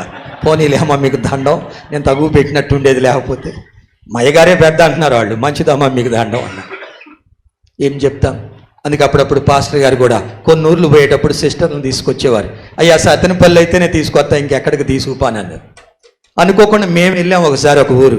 మన వాళ్ళేమో అడుగుతున్నారు, వాష్రూమ్స్ ఎక్కడ, వాష్రూమ్ అవి లేవేడా అని అంటున్నారు వాళ్ళు. వామ్మో వాష్రూమ్లో నేను చెప్పా అన్నా, వా అన్నావు అట్రా అమ్మా అట్రా అని అంటున్నారు. మీరు తెలుగులో చెప్పాలమ్మా, ఆయనకు అర్థం కాదు అని అన్నా. ఏం చెప్తాం, తెలుగులో చెప్పాలన్నా. మన దగ్గర ఒక పాస్టర్ గారు ఉన్నాడు, ఏమనుకోలేండి, మంచోడు, కారు కొన్నాడు, ఇంజిన్ ఆయిలే మారవడు. అదేందన్నా, దానికి ఆయిల్ మనం రోజు పెట్రోల్ పోతున్నాం, అదే ఆయిల్ ఏంది అంటున్నాడు. మరి ఏం పోయాలన్నా అన్నాడు. ఒకటి పోయన్నా చే అని అంటున్నాడు. మరి ఏం పోతావా, ఇంజన్ ఆయిల్ మారవకుండా అంటున్నాడు. ఇంకొక ఆయన ఉన్నాడు, ఎంత తెలివో అన్నా, సత్యమన్నా నీకు తెలియదు, వాడు 3 లీటర్లని లీటర్ ఉంచుకుంటాడంట, 2 పోయాలి దాంట్లో అంటున్నాడు. అరే నేను 20 ఏళ్ల నుంచి నడుపుతున్నాను ఆ కార్లు, ఏ బండికి ఎన్ని లీటర్లు పోయాలో తెలుసు, నా మాటినయా నీకు తెలీదో. అసలు పాస్టర్ గారు అనగానే మరి ఇంత అమాయకం అనుకుంటారు ఏందో మరి కదా. నాకు పొద్దున మా నాన్న కూడా చెబుతుండే, నాకు ఇళ్ళు కట్టించిన అనుభవం ఉంది, బిల్డింగులు కట్టించాం, ఈ పాస్టర్ గారు మరి ఏమనుకుంటాడో. ఈ మొదలు పెడితే కదా. అనుభవంతో ఏమంటున్నాడు, కనీసం పోస్టులు కూడా రావాయా మన వచ్చే డబ్బులు, తర్వాత ఏమైద్దు అని అంటే అద్భుతంగా ఈ పని జరిగించి ఈరోజు దేవుడు మహిమను తెచ్చుకున్నాడు. మనం చెప్పేది వినరు, వాళ్ళు చెప్పిందే వినాలి. వాళ్ళు చెప్పిందే వినాలి కొద్దిమంది. చూడండి, ఇక్కడ నీవు విశ్వసించటం ద్వారా దేవునికి మహిమ అంటున్నాడు. ఎంత గొప్ప ఆశీర్వాదము కదా. యోహాను సువార్త 15:7-8 అంటున్నాడు, మీరు బహుగా ఫలించటము ద్వారా దేవునికి మహిమ. రోమా 8:17 అంటున్నాడు, అనేక శ్రమల గుండా వెళ్ళుట ద్వారా దేవునికి మహిమ. క్రీస్తు తోడి వారసులమంట. చూడండి, శ్రమ అనుభవించటానికి కూడా, శ్రమల గుండా వెళుతున్నామంటే దేవునికి మహిమ. చూడండి, దైవజనుడు తను వచ్చిన శ్రమల్లో నుండి చూస్తే ఈ గొప్ప ఆశీర్వాదం, ఈ యొక్క గొప్ప దీవెన, ఎంత గొప్ప భాగ్యము కదా. వచ్చిన ఆ మార్గము ద్వారా దేవునికి అత్యున్నతమైన మహిమ, మనము చేసే పనుల ద్వారా దేవునికి మహిమ. అందుకే ప్రభు దగ్గరకు వచ్చిన మనము నిర్లక్ష్యము చూపక ఆయన్ని మహిమపరిచే వారముగా ఉండటం గొప్ప భాగ్యం. మరి ఈ యొక్క సేవలో అనేక పరిస్థితులు గుండా ప్రయాణిస్తూ ఉన్నప్పుడు కలవరపడక ప్రభు వైపు చూస్తే ఎన్నో దీవెనలను పొందుకుంటాం. ఇవన్నీ గాక నువ్వు చేసే ప్రార్థన ద్వారా కూడా దేవునికి మహిమంట. స్టెఫన్ ప్రార్థించాడు కల్వరి సిలువలో. ప్రభు ఏ మాట అయితే పలికాడో, తండ్రి వీరేం చేయుచున్నారో వీరికి తెలియదు. ప్రార్థన ద్వారా కూడా మహిమ, ప్రార్థన ద్వారా కూడా. ఓ గ్రామానికి సువార్త ప్రకటించడానికి ఓ దైవజనుడు వెళ్ళినాడు. ఆ ప్రజలకు ఇష్టం లేదు, అందరూ రాళ్లతో కొడుతూ ఉన్నారంట, కర్రలతో కొడుతున్నట్టు. ఒక పెద్ద ఆయన వచ్చి ఆగండి, ఆయన ఏం చెప్తాడు, అయ్యా మీరు తెలియక ఈ పని చేస్తున్నారు, నేను ఏమనటం లేదు. దేవుడు మీ కొరకే చనిపోయి తిరిగి లేచాడు. ఆయన మీ కొరకే, మీ పాపముల కొరకే రక్తం కార్చాడు. పాపము నుండి, శాపము నుండి, దారిద్ర్యము నుండి, వ్యాధుల నుంచి విడిపించే మంచి దేవుడయ్యా. మనుషులు ఎవరు సహాయం చేయలేనిది, ఎవరు తీసివేయలేనిది ఆయన చేస్తాడు. ఏమయ్యా ఇంత కొడుతున్నా నువ్వు ఎందుకు మమ్మల్ని ఏం అనటం లేదని అంటే, నేను కూడా ఒకప్పుడు మీలాంటోనేనయ్యా, ఇప్పుడు ఆయన ఎవరో తెలుసు, అందుకే నేను మిమ్మలను ప్రేమిస్తున్నా. చూడండి, ఇక్కడికి ఈరోజు వచ్చి సాక్ష్యం చెప్పిన పెద్దలు కూడా ఏమంటున్నారు, ఈ ప్రాంతంలో క్రైస్తవులు మాత్రమే నష్టం చేసినా ఇతరులను ప్రేమిస్తారు అని ఒప్పుకుంటున్నారు. ఇతరులను ప్రేమిస్తారు, నష్టం చేసిన వారిని కూడా ప్రేమిస్తారు. చూడండి, గౌరవిస్తారు. ఎంత చక్కగా చెప్తున్నారు కదా. బైబిల్లో ఒక్క మాట రాయబడింది, ఈ లోకంలో ఎక్కడ దొరకని మాట, మీ శత్రువులను ప్రేమించుడి. చూడండి, ప్రేమకు పాత్రులుగా చేశాడు. మిమ్మల్ని ద్వేషించు వారి కొరకు, మిమ్మల్ని హింసించు వారి కొరకు మీరు ప్రార్థన చేయుడి అని అంటున్నాడు. మన ప్రార్థన ద్వారా దేవునికి మహిమ. ఆ ప్రార్థన విని వారు అన్నారంట, ఊర్లోకి వచ్చి నువ్వు చెప్పదలుచుకునేందో చెప్పాయా, మేము వింటామని కూర్చున్నారంట. తగిలిన రాళ్ల దెబ్బలే కానీ క్రీస్తు శిలువ గురించి ఆ ప్రజలకు అందిస్తే ఆ ఊరంతా దేవుని వైపు తిరిగిందంట. దేవునికి మహిమ కలుగును గాక. అట్లా ఒక గొప్ప దైవజనుడు ఉన్నాడు, ఆయన పేరు జాన్ గడ్డి. గడ్డి కాదండి, గడ్డి. ఆయన ఒక ద్వీపంలోకి వెళ్ళాడు. వెళ్ళి ఆయన సువార్త ప్రకటించడానికి వెళ్ళినప్పుడు ఆయన కూడా ఒక 4 రకాల వస్తువులు తీసుకెళ్ళాడు. ఆ ద్వీపానికి వెళ్ళడానికి చుట్టూ నీరు ఉంటుంది కాబట్టి ఒక పడవ తీసుకెళ్ళాడంట. తినటానికి ఆహారం తీసుకెళ్ళాడంట. ఆయన సెక్యూరిటీ కొరకు మంచి వస్త్రాలు తీసుకొని వెళ్ళాడంట. ఆయన సేఫ్టీ కొరకు గన్ను కూడా తీసుకొని పోయి లోన పెట్టుకున్నాడంట జాగ్రత్తగా. ఎన్నేళ్ళున్నా ఎవరు రక్షింపబట్టలేదంట. ప్రభువా నాయన నీ సేవ చేయటానికే కదా నేను వచ్చింది, ఏంది ప్రభు అన్నాడు. ప్రభు అన్నాడంట, నువ్వు తీసుకొచ్చుకున్నావు కదా, ముందు ఆ పడవను వదిలిపెట్టి అన్నాడు. అమ్మో, అది వదిలిపెడితే అది అరిగిపోవాలంటే అట్ట అది ఉండాలా, ఏదో ఒకటి కాస్త జాగ్రత్తగా ఉంటుంది. ఎప్పుడైనా గబాలను తప్పించుకొని పోవటానికి అది వదిలిపెట్టమన్నాడు. మరి అట్టయితేనే ఈ ప్రజలు మారుతారు, వదిలిపెడతా ప్రభు అన్నాడు. వదిలిపెట్టిన తర్వాత జాగ్రత్తగా ఆయన తెచ్చుకున్న బన్ను ముక్కలు ఉన్నాయంట, అన్ని జాగ్రత్తగా దాచిపెట్టుకున్నాడంట. ప్రభు అన్న అంటే అవి కూడా భార్య అన్న అంటే, అమ్మో నేనేం తినాలి ప్రభువా, ఈ అడవి మడుసులు తినేయని నేను తినలేనే అని అంటే తినాలన్నాడంట. చేమలు, దుంపలు, ఆకులు తినటం మొదలుపెట్టాడంట. ఇంకొద్ది రోజులపై నాకు ఏంది ప్రభు అన్నాడంట. నువ్వు వేసుకునేవి కూడా తీసేయి అన్నాడంట. ప్రభు అయ్యి అసలు నాకు ఇష్టమైన డ్రెస్ అయ్యా, ఈ నేను తీసేనయ్యా, ఇవన్నీ మా అమ్మ గుట్టించింది, మా అయ్యగారులు ఇచ్చారు, మంచి అయ్యా, అసలు నేను ఇలేంది, అసలు ఇవి జస్ట్ సెక్యూరిటీ కొరకు ప్రభు అంటున్నాడంట. లేదా అవి బారే అన్నాడు. బట్టలన్నీ బారేసాడంట. ఆ అడవిలో మడుసుల్లాగా తయారయ్యాడంట. అందరంట అరే నాలాగే ఉన్నాడే మాలాగే ఉన్నాడే అనుకుంటున్నారంట. చిన్నగా దీవంతా తిరుగుతున్నాడు, అయినా రక్షింపబట్టల్లా. ప్రభువా ఏంది ప్రభువా చెప్పిన అన్నీ చేశాక అంటే గన్ను బారే అన్నాడట. అమ్మో ఇది సెక్యూరిటీ ప్రభువా, అడవి మృగాలు అవన్నీ వస్తే వాటిని కాల్చడానికి ప్రభువా, నా సేఫ్టీ కొరకు నీకు తెలియదు ప్రభువా అంటున్నాడంట. నిన్ను కాపాడేది నేను, ఆ గన్ను కూడా బారేయమన్నాడట. ఆ గన్ను కూడా పారేసిన తర్వాత ఆయన సమాధి మీద రాయబడింది ఏంటంటే, ఆయన ద్వీపములో అడుగు పెట్టినప్పుడు ఒకడు క్రైస్తవుడు లేడు, ఆయన చనిపోయే సమయానికి ఒకడు అన్యుడు. నువ్వు వచ్చింది దేవుని పని చేయటానికైతే నా బలం చూడు. నేనంటే ఏమనుకున్నా, నా టాలెంట్ ఏంటి, అసలు నేనేమనుకున్నా పాస్టర్ గారు నీకు అలా తెలియలేదు పాస్టర్ గారు, అసలు ఎట్ట కాదు, ఈ డబ్బులు పెడితే పైన కూడా వేసేవాళ్ళం మనం. అంటే కింద లేకుండా పైన ఎట్టేస్తాడు, కింద లేకుండా పైన ఎట్టేస్తాడు, కింద బేసి లేకుండా. పునాది లేకపోతే ఫీలు కాదు. పునాది లేని భక్తి, ఇట్టి సమర్పణ లేని భక్తి నిలబడదు. అందుకే ఎప్పుడో చెప్పింది ఏసన్న గారిది ఒక క్లిప్ ఈ మధ్య పెడుతూ ఉన్నారు. ఓ పాస్టర్స్ ఫెలోషిప్లో చెప్తున్నాడు ఆయన ఏమని, ఆ పడిపోయినోడు కళ్ళి ఎందుకు చూస్తారు, ఆ పడిపోయినోడు ఎవరు, యేసు ప్రభుతో ఉన్నోళ్ళు ఒకడేనంటువాడు, బయటోడు కానే కాదు. ఈ పడిపోయినోడి దగ్గరికి ఎవరన్నా వచ్చేమన్నా ఆశ చూపారంటే లేదంట, వీడే అప్పుడప్పుడు వాళ్ళ దగ్గరకు పోయేస్తుంటాడంట. ఎవరి దగ్గరికి, ఆ ప్రధాన యాజకుల దగ్గరకు అప్పుడప్పుడు. కాస్త లోకంలో ఆయన పార్టీ నాయకుడు, ఈయన అసలు ఆయన అభిమాన నటుడు, ఆయన అసలు మన ఊరు మరి పెద్ద, ఈయన అసలు మా జాతి పెద్ద, అసలు మేమంటే ఏంది అన్నా, మేము వచ్చామంటే అన్ని ఏర్పాట్లు ఉంటాయి. వచ్చాయి, వీడు అప్పుడప్పుడు ఆడిగిపోతుంటాడు, ఏడకొత్తుంటాడు, ఆడిగిపోతుంటాడు, ఏడకొత్తుంటాడు. వీడే యేసు ప్రభు వారిని అప్పగించాడు అంటున్నాడు. యేసు ప్రభుని వాళ్ళేమీ అడగలేదు, ఇతనే అప్పగించాడంట. ఎందుకు అని అంటే పునాది లేని భక్తి. అందుకే ఈ పరిచర్యలో కూడా ఇక ముందుకి ఎలాంటి పునాది లేకుండా ఉండవద్దు. నీవు దేవుణ్ణి మహిమపరచడానికి ఇక్కడికి ఏర్పరచబడ్డావు. ఈ జరిగిన పనుల ద్వారా దేవునికి మహిమ రావాలి. చూడండి, ఆ మహిమను ఆయన తెచ్చుకున్నాడు మిమ్మల్ని అందరినీ చేతబట్టి. ఇక ఎప్పుడు ఎన్నడూ ఏ భేదము రాకూడదు. వస్తుంది అని అంటే ఏదో స్వార్థం ఉన్నది. ఆదికాండం 26వ అధ్యాయము 14-15 వచనాల్లో చూస్తే, ఆ గెరారు ప్రాంతంలో ఉన్నప్పుడు ఇస్సాకు బహుగా వృద్ధి నిందాడంట. అది చూసి ఆ ప్రాంత ప్రజలు ఏం చేశారు, అసూయ పడిరి. తెలియదు, వాళ్ళకు కూడా తెలియదు. ఇంగ్లీష్లో బట్ అంటారు, తెలుగులో కానీ అంటారు. కానీ మరల అంటే ఏమన్నమాట, ఏదో తేడా. చిన్నగా వాళ్ళకి తెలియకుండానే ఈ ఇస్కరియోతులాగా దారి తప్పుతూ ఉంటారు, కోడానే ఉంటూ. అసూయ, ఓరవలేనితనం. చూడండి, ఆయన బహుగా వరితెల్లటం. ఏమంటున్నాడు అక్కడున్న అభిమేలెకు రాజు, నువ్వు మాకంటే బహు బలము గలవాడు. ఈయన పరదేశి. ఆయన ఆస్తి సంపద పెరగటం చూసి ఏమంటున్నాడు, అసూయ చెందుతున్నాడు. చూడండి, ఓరవలేని బుద్ధి. ఆ ఓరవలేనితనంతో ఏమైనా చేస్తారు. నాకు తెలిసిన ఒక దైవజనుడు ఒక ప్రాంతానికి వెళ్ళి పరిచర్య చేస్తూ ఉన్నాడు. ఆ ప్రాంతంలో బీ ఫార్మ్స్, రిజిస్టర్ ల్యాండ్ కూడా కాదు, బీ ఫారాలు కొన్నాడు ఒక 10 లక్షలకి. వాళ్ళ సొంతోళ్ళే, సొంత చుట్టాలంటే. ఈ మధ్య తెలిసింది నాకు, ఎక్కడ బాగుపడిపోతాడని ప్రజలందరినీ వ్యతిరేకం చేసి అక్కడ దేవుని పని జరగకుండా అడ్డగించాడు.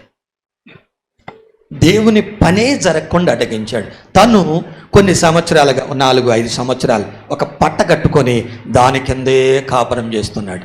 మనుషులు అందరూ చూస్తున్నారు. ముందు వచ్చినప్పుడు ఎలా ఉన్నాడు, బైక్, భార్యకి సొమ్మలు, ముక్కు చెవులు, చెంబు శవరాలు, మాటీలు, ఇంకేమన్నా ఉండయాము, కాస్త మంచి డ్రెస్.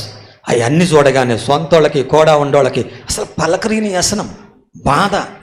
ఇప్పుడు అన్నీ పోయి 150 రూపాయలు చీర కట్టుకొని, 100 రూపాయలు ప్యాంటు సొక్కా వేసుకొని, బాత్రూమ్కి కూడా ఒక మైలు పోయి, ఏదో వచ్చి ఒకరోజు స్నానం చేస్తే నీళ్లుండి ఒకరోజు లేకపోతే అక్కడ ఒక అయ్యగారు ఉన్నాడు. అంటే అయ్యగారు కాదు, అమ్మగారు కాదు, దేవుని బిడ్డ. ఆ బిడ్డను అక్కడ దేవుడు లేపాడు. లేపి దేవుని పని అద్భుతంగా ఆడ ఏర్పాటు చేశాడు. దేవుణ్ణి ఆరాధించడానికి ఒక మందిరమే కట్టేశాడు. ఒక్కడే, గుంపు కాదు, ఒకే ఒక్క మనిషిని చేతబట్టి. అక్కడ ఉన్నోళ్ళు అంటున్నారంటే, ఇప్పుడు దాకా కొన్ని ఏండ్లుగా పలకరిన వాళ్ళు, పాస్టర్ గారు బాగున్నారా, మీకు ఏమైనా కావాలంటే మా షాప్లో తీసుకెళ్ళండి, అయ్యగారు వస్తున్నారు ఏమన్నయ్యండి. ముందు తన స్థితి చూసేమో అసూయ చెందారు, అన్నీ పోయి వాళ్ళ మధ్యలో ఉంటే ఇప్పుడేమో ప్రేమ చూపుతున్నారు. ఇప్పుడు జరుగుతూ ఉన్న పని చెప్తూ ఉన్నాను. చూడండి ఎంత మనుషుల యొక్క ఉద్దేశం. ఈ పని, ఈ పరిస్థితుల్ని దేవుడు మార్చి ఆశీర్వదించినప్పుడు నీవు వ్యతిరేకముగా పోకుండా దేవుని వైపు తిరగాల కానీ అసూయ చెందవద్దు. యోబు గ్రంథం 5:2 రాయబడి ఉంది, బుద్ధి లేని వారు అసూయ చేత చచ్చెదరు. చూడండి, బుద్ధి లేనివాడంట అసూయ చేత చచ్చిపోతాడంట. గలతీ 5:21 రాయబడి ఉంది, భేదములు విమతములు అసూయలు దేవుని రాజ్యమును స్వతంత్రించుకొన నేరవు. అసూయ చెందవద్దు, భేదాభిప్రాయం వద్దు, నువ్వెంత నేనెంత అనేది రావద్దు, నువ్వు చేసావు నేను చేశాం అనేది కాదు. ప్రతిదీ దేవుని మహిమ కొరకని చెప్పి ఎవరి హృదయంలో అయితే ఆ మనస్సు ఉంటుందో అక్కడ ఎప్పుడు సమాధానం ఉంటుంది, అక్కడ శాంతి ఉంటుంది. భవిష్యత్తు కొరకు పెద్ద పనులు పూనుకుని జయం పొందుతారు, గొప్ప విజయాలు చూస్తారు, గొప్ప ఆశీర్వాదాలను పొందుకుంటారు. ఫిలిప్పీ పత్రిక 1:15 రాయబడింది, కొందరు అసూయ చేతను కలహబుద్ధి చేతను మరి కొందరు మంచి బుద్ధి చేతను క్రీస్తును ప్రకటిస్తూ ఉన్నారు. చూడండి, కొంతమంది గురించి ఇక్కడ భక్తుడు పౌలు ఉదహరిస్తున్నాడు. కొంతమంది ఎలా ఉంటారంట అంటే ఏమన్నమాట, అది మంచి బుద్ధే కాదు, అసూయ చేత అంటే అది దేవునికి అసహ్యం. అసూయ ఉన్న చోట ప్రతి నీచ కార్యం ఉంటుంది, దానికి చోటు ఇవ్వకూడదు. దేవుని వైపు దృష్టి నిలపాలి.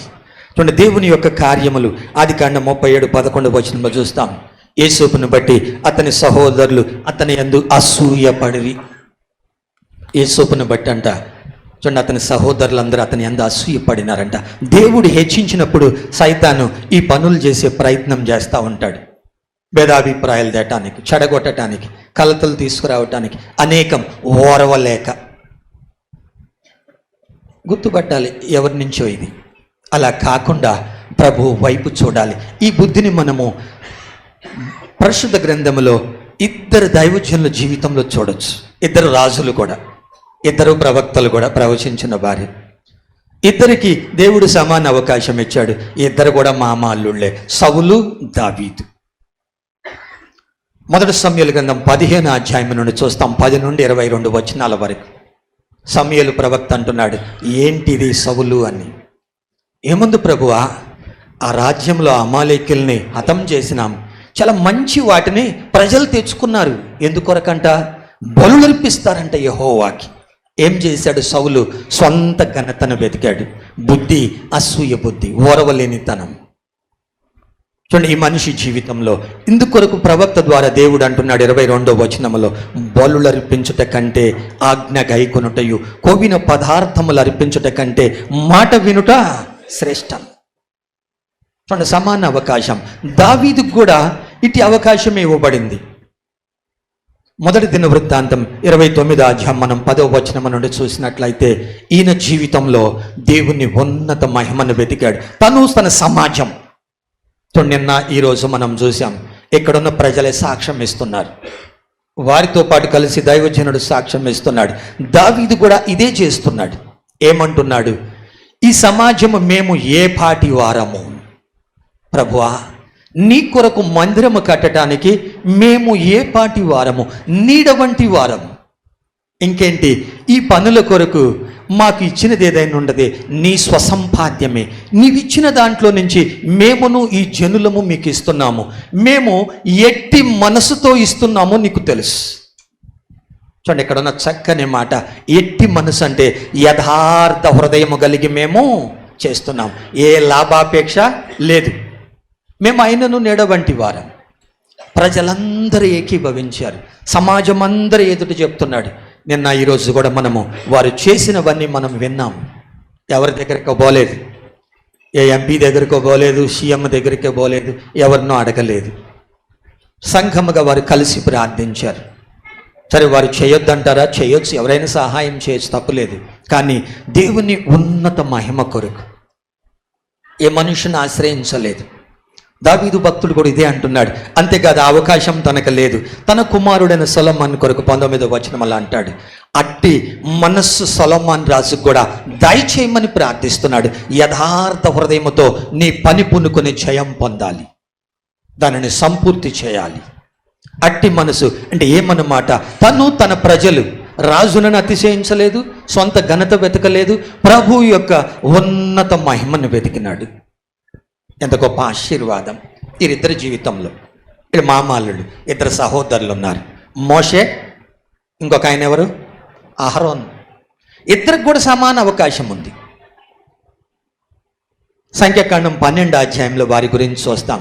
ఒక తల్లికి పుట్టారు ముగ్గురు, అహరోను, మిర్యాము, మోషే. ఇద్దరు ఏమంటున్నారు? నీకే దేవుడా, మాకు దేవుడు కాదా అని. మోషే నిర్గమకాండం 33 అధ్యాయము 10, 12, 13 వచనాలు, 17, 19 వచనాల్లో చూస్తే దేవుడిని అంటున్నాడు, అయ్యా నీ కటాక్షం నా మీద ఉంటే ఇంకా నీ మార్గాలు తెలుసుకుంటాను, నాకు సహాయం చేయి, నిన్ను ఇంకా తెలుసుకుంటాను, నాకు నిన్ను చూడాలని ఆశ ఉంది, నీ మహిమను చూడాలని. చూడండి, దైవజనులకు దేవుడు మాట చెప్పాడు ఏమని? నా మంచితనమంతా నీకు చూపుతాను. ఇప్పుడు వరకు నువ్వు చేసావా ఇవన్నీ? నీ బలమా, నీ గొప్పతనమా, నీ జ్ఞానమా? కాదు, నేను అని చెప్పి తన ఆపుదామనుకున్న పనిని కూడా కొనసాగించాడు. తన మంచితనమంతా, చెప్పిన వాగ్దానాన్ని మోషే ఆశపడితే దేవుడు తన మంచితనమంతా చూపాడు. ఆ బండ సందులో ఆయన్ని దాచి ఆయన చేతితో కప్పి, ఇదిగో నేను వెళుచున్నప్పుడు నా మహిమను చూడన్నాడు. కొన్ని వేల సంవత్సరాలైన తరువాత ఆ రూపాంతరం కొండ మీద మోషే, ఏలియాలు వచ్చి ప్రభుతో మాట్లాడుతున్నప్పుడు పేతురు కూడా చూశాడు. ఆయనకు చూడాలని ఆశ కదా. ఆ కాలంలో అవకాశం లేదు. ఇప్పుడు ప్రభువును చూస్తున్నాడు, శరీరధారి అయిన ప్రభువును చూస్తున్నాడు. జరగబోయే నిర్గమమును గురించి ప్రభుతో మాట్లాడుతూ ఉన్నారు మోషే. పేతురు అంటున్నాడు, ఆయనకో పర్ణశాల, ఈయనకో పర్ణశాల, నీ కోట నా కోట కట్టుకొని ఆడే ఉందాం అంటున్నాడు. ఆయన ఆశపడ్డాడు. అదే అవకాశం అన్న అహరోనుకుంది. అహరోన్ ఏం చేశాడు? దూడం చేసి ప్రజలకు ఇచ్చాడు. దేవుని మహిమపరచల. వారి కేరింతలు కొడుతున్నారు, బొబ్బలు చేస్తున్నారు. అది విజయానికో దుఃఖానికో అర్థం కాలేదు. పలకలు తీసుకొని వస్తున్నాడు 10 ఆజ్ఞల మోషే. అది ఏ ఏడుపో ఏమో అర్థం కాల. ఈ రోజుల్లో కూడా దేవుని ఉన్నత మహిమ వెతకమంటే రకరకాల పరిస్థితులు కడవరి దినాల్లో. అందులో ఈ తరం మరీ చెడిపోయింది. సినిమా డ్యాన్సుల కంటే అన్యాయం. దాని గురించి కూడా ఈరోజు ఎందుకు ఎక్కువసార్లు జ్ఞాపకం చేసుకుంటున్నాం. యేసన్న గారు చెప్పారు, అసలు ఈ డ్యాన్స్ అంటే ఏంటని ఆయన ఆలోచించి ఇజ్రాయెల్ పోయినప్పుడు చూస్తే ఈటోక అడుగు వేయటమే కానీ ఈ మెలకలు తిరగటం ఏమి లేదంట. మనోళ్ళు కాళ్ళు ఎత్తుతున్నారు, చేతులు ఎత్తుతున్నారు. అసలు ఆడవాళ్ళు మగవాళ్ళు తేడా లేకుండా పోయింది. అసలు ఎవరు అర్థం కావట్లా. ఏమి డ్యాన్స్ వద్దన్నావు అనుకో, నీకేం తెలుసు దావీదు నాట్యం ఆడితే. అసలు దావీదు ఎట్టెగిరాడు మీరు చూశారా అంటున్నాడు దైవజనుడు. నేను నా మాట కాదండి, యేసన్న గారి మాట చెప్తాను. నేర్పించాడు ఎంతో మందికి, ఎగిరే వాళ్ళకి, చిన్నపిల్లలను పెద్దవాళ్ళని ఎగరటం. అందులో కొంతమంది కొన్ని చోట్ల ఎగురుతుంటే ఒంటి మీద బట్టలు కూడా ఉండవని ఆయనే చెప్తున్నాడు. పక్క వాళ్ళని కూడా కొడుతుంటారు కొంతమంది. అదా కొడుతూ చప్పట్లు కొడుతూ పక్కోళ్ళను కూడా. నీవు దేవుని మహిమను వెతికితే ఇది ఉండదు. అట్లా దైవజనులు చెప్తారు. వెనకటి రోజుల్లో ఒక 20 ఏళ్ల క్రితం, ఇప్పుడు కూడా అక్కడక్కడ కొన్ని పడితే సర్కస్లు ఉంటాయి. సర్కస్లో బఫూన్ ఉంటుంది చూడండి, దాన్ని చూడటానికి పిల్లల్ని నవ్వుకోవటానికి ఉంటుంది. కొద్దిమంది దేవుని రాయబారులు మనం మరిచి బఫూన్ లెక్కున్నారంట. మరొక దైవజనుడు అంటాడు, మనము ఆయన మహిమను వెతకాలి. దావీదు దేవుని ఉన్నత మహిమను వెతికాడు, సౌలు పోగొట్టుకున్నాడు. మోషే దేవుని ఉన్నత మహిమను వెతికాడు, అహరోను పోగొట్టుకున్నాడు. ఇవన్నీ గాక మనం అపోస్తల కార్యంలో చూస్తాం. 12 అధ్యాయం 23వ వచనం నుండి ఇక్కడ ఒక రాజు ఉన్నాడు. ఆయన ఒక ఉపన్యాసం చేస్తూ ఉన్నాడు. ప్రజలు అంటున్నారు, ఓ ఇది మానవ స్వరము కాదు, దేవుని స్వరము, దేవుని స్వరము. దేవుని దూత మోత్తెను, ఏ రోజు రాజు పురుగులు పడి చచ్చను. అందుకే మనకు అప్పచెప్పిన పని ఏ రీతిగా చేయాలి? దేవుని భయముతో చేయాలి. భయముతో, వణుకుతో మన స్వరక్షణ కాపాడుకోవాలి. ఇక్కడ నిలుచున్నాము అని అంటే ఈ బలిపీఠం మీద, ఈ మందిరంలోకి వస్తున్నామంటే ఆయన ఆలయం ఇది, ఆయన సన్నిధి. ఆ భయంతో లోపలికి రావాలి. ఆయన భయంతో లోపలికి రావాలి. ఆ భయం తక్కువైందనుకో. ఈ మధ్య నేను ఓ ప్రాంతానికి వెళ్ళాను. ఓ దైవజనుడు ఇక్కడ మాట్లాడి ప్రార్థన చేశాడు. ఒక ఆయన నుంచున్నా అంట, ఇష్టం లేని ఒక ఆయన కింద ఉన్నాడు. ఈయనతో డిస్కషన్ మొదలు పెట్టాడు దేవుని సేవకుంతో. పైపెచ్చు నాకే చెప్తున్నారు, బ్రదర్ మేము ఆయనతో మాట్లాడాం, తప్పు కదా అని చెప్పిన. మాట్లాడకూడదు కదా. తర్వాత కూర్చోండి, పెద్దలు కూర్చొని మాట్లాడండి. మాట్లాడటానికి మీరు ఎవరు? అంటే ఏమన్నమాట, దేవుని సేవకులు అంటే ఏదో మన సేవకులు అనుకుంటున్నారు, ఇంట్లో పాలేరులాగా. అందుకే భక్తుడు పౌలు రోషం చంపుకొని చెప్తాడు, కొరింథీయులకు రాసిన మొదటి పత్రిక 4:9 నుండి, దేవదూతలకు మనుషులకు మేము ఎలా ఉన్నామంట, వేడుకగా ఉన్నామంట. మరి ఎర్రివారం అని అంటున్నాడు. కర్ర లేకపోతే గొర్రె కరుసుద్దంట. చూడండి, కొద్దిమంది రాత్రి దైవజనులు చెప్పారు, ప్రార్థన ఉపవాసాలు నిజమే, వాక్య జ్ఞానం లేకపోతే నశించిపోతా ఉన్నారు. నిజం, అభిషేకం పొందావు, బలం పొందావు, గొప్ప కార్యాలు చూస్తున్నావు, పడిపోతున్నావు అంటే ఏంటి, సత్యం తెలియకపోవటం. ఎప్పుడు మాట్లాడాలో, ఏం మాట్లాడచ్చు, ఏం మాట్లాడకూడదో తెలియనందుకు పడిపోవటం నష్టం కదా, తప్పవుద్ది కదా. నేర్పిన వాళ్ళు ఎవరు? దేవుని ఉన్నత మహిమను, దేవుని సేవకుని దేవుడు చూసుకుంటాడు. దేవునికి వేరుగా పోతే ఎలా ఉంటుంది? చూడండి, మోషేకి వ్యతిరేకంగా మాట్లాడినారు. మిరియాంకు నొసటేం పుట్టింది, కుష్టు పుట్టింది. సంఖ్యాకాండం 20వ అధ్యాయంలో మనం 10 నుండి కొన్ని వచనాల్లో చూస్తాం. అహరోన్ని దేవుడు అంటున్నాడు, వచ్చే పర్వతం మీదకు అంటున్నాడు. తను వేసుకున్న యాజక వస్త్రం తీసి ఎలియాజరుకు తొడగగానే అహరోను మరణించను అని రాసు. దేవుని అభిషేకం ఉన్నంత చేపు ఉన్నాడు. దేవుని సేవకులను కూడా దేవుడేమీ విడిచిపెట్టడు. దేవునికి లెక్కప్ప చెప్పాలి, తోచినట్టు చేయటానికి లేదు.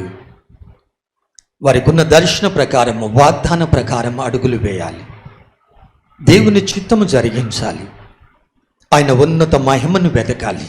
చూడండి, సమాన అవకాశం ఈనాడు మనందరికీ దేవుడు అవకాశం ఇచ్చాడు. భక్తుడు పౌలు రోమేలుకు రాస్తూ 1వ అధ్యాయం 23-24 వచనాల్లో అంటాడు, సృష్టికర్తకు బదులు సృష్టిలో ఉన్న వాటిని పూజిస్తూ ఉన్నారంట. దేవుని మహిమను వాటికి ఆపాదిస్తూ ఉన్నారంట. చూడండి, వాడే వస్తువు ఎంత జాగ్రత్తగా తిన్నామ్మా, అసలు ఇదేందనుకున్నావు, నా సెంటిమెంటు ప్రభు ఇస్తేనా లేకపోతే నీదేమన్నా, అయ్యగారు ఈ పెన్ను వచ్చిన కానీ బాగా కలిసి వచ్చిందండి, రాసిన ఎగ్జామ్స్ అన్ని పాస్ అయ్యాను. ఎన్నాళ్ళు ఉంటుంది ఇది కదా? దేవుని ఆశీర్వాదం కదా, దేవుని వాగ్దానాలు కదా. ఇందాకమ్మ నిర్మల అక్క చెప్తుంది, ఆంటీ చెప్తుంది ఏమని, అబ్రహాముకు దేవుడిచ్చిన వాగ్దానం సముద్ర ఇసుక రేణువుల వలె ఇవి. దైవజనునికి ఇచ్చిన వాగ్దానం ఆ పనిలో ఈ భాగం. ఈ పనులను జరుగుతున్నవంటే దేవుని నిబంధన, దేవుడు జ్ఞాపకం చేసుకుంటున్నాడు తన నిబంధనను. దైవజనులకు ఇచ్చిన వాగ్దానములను జ్ఞాపకం చేసుకుంటున్నాడు, అవి జరుగుతున్నవి.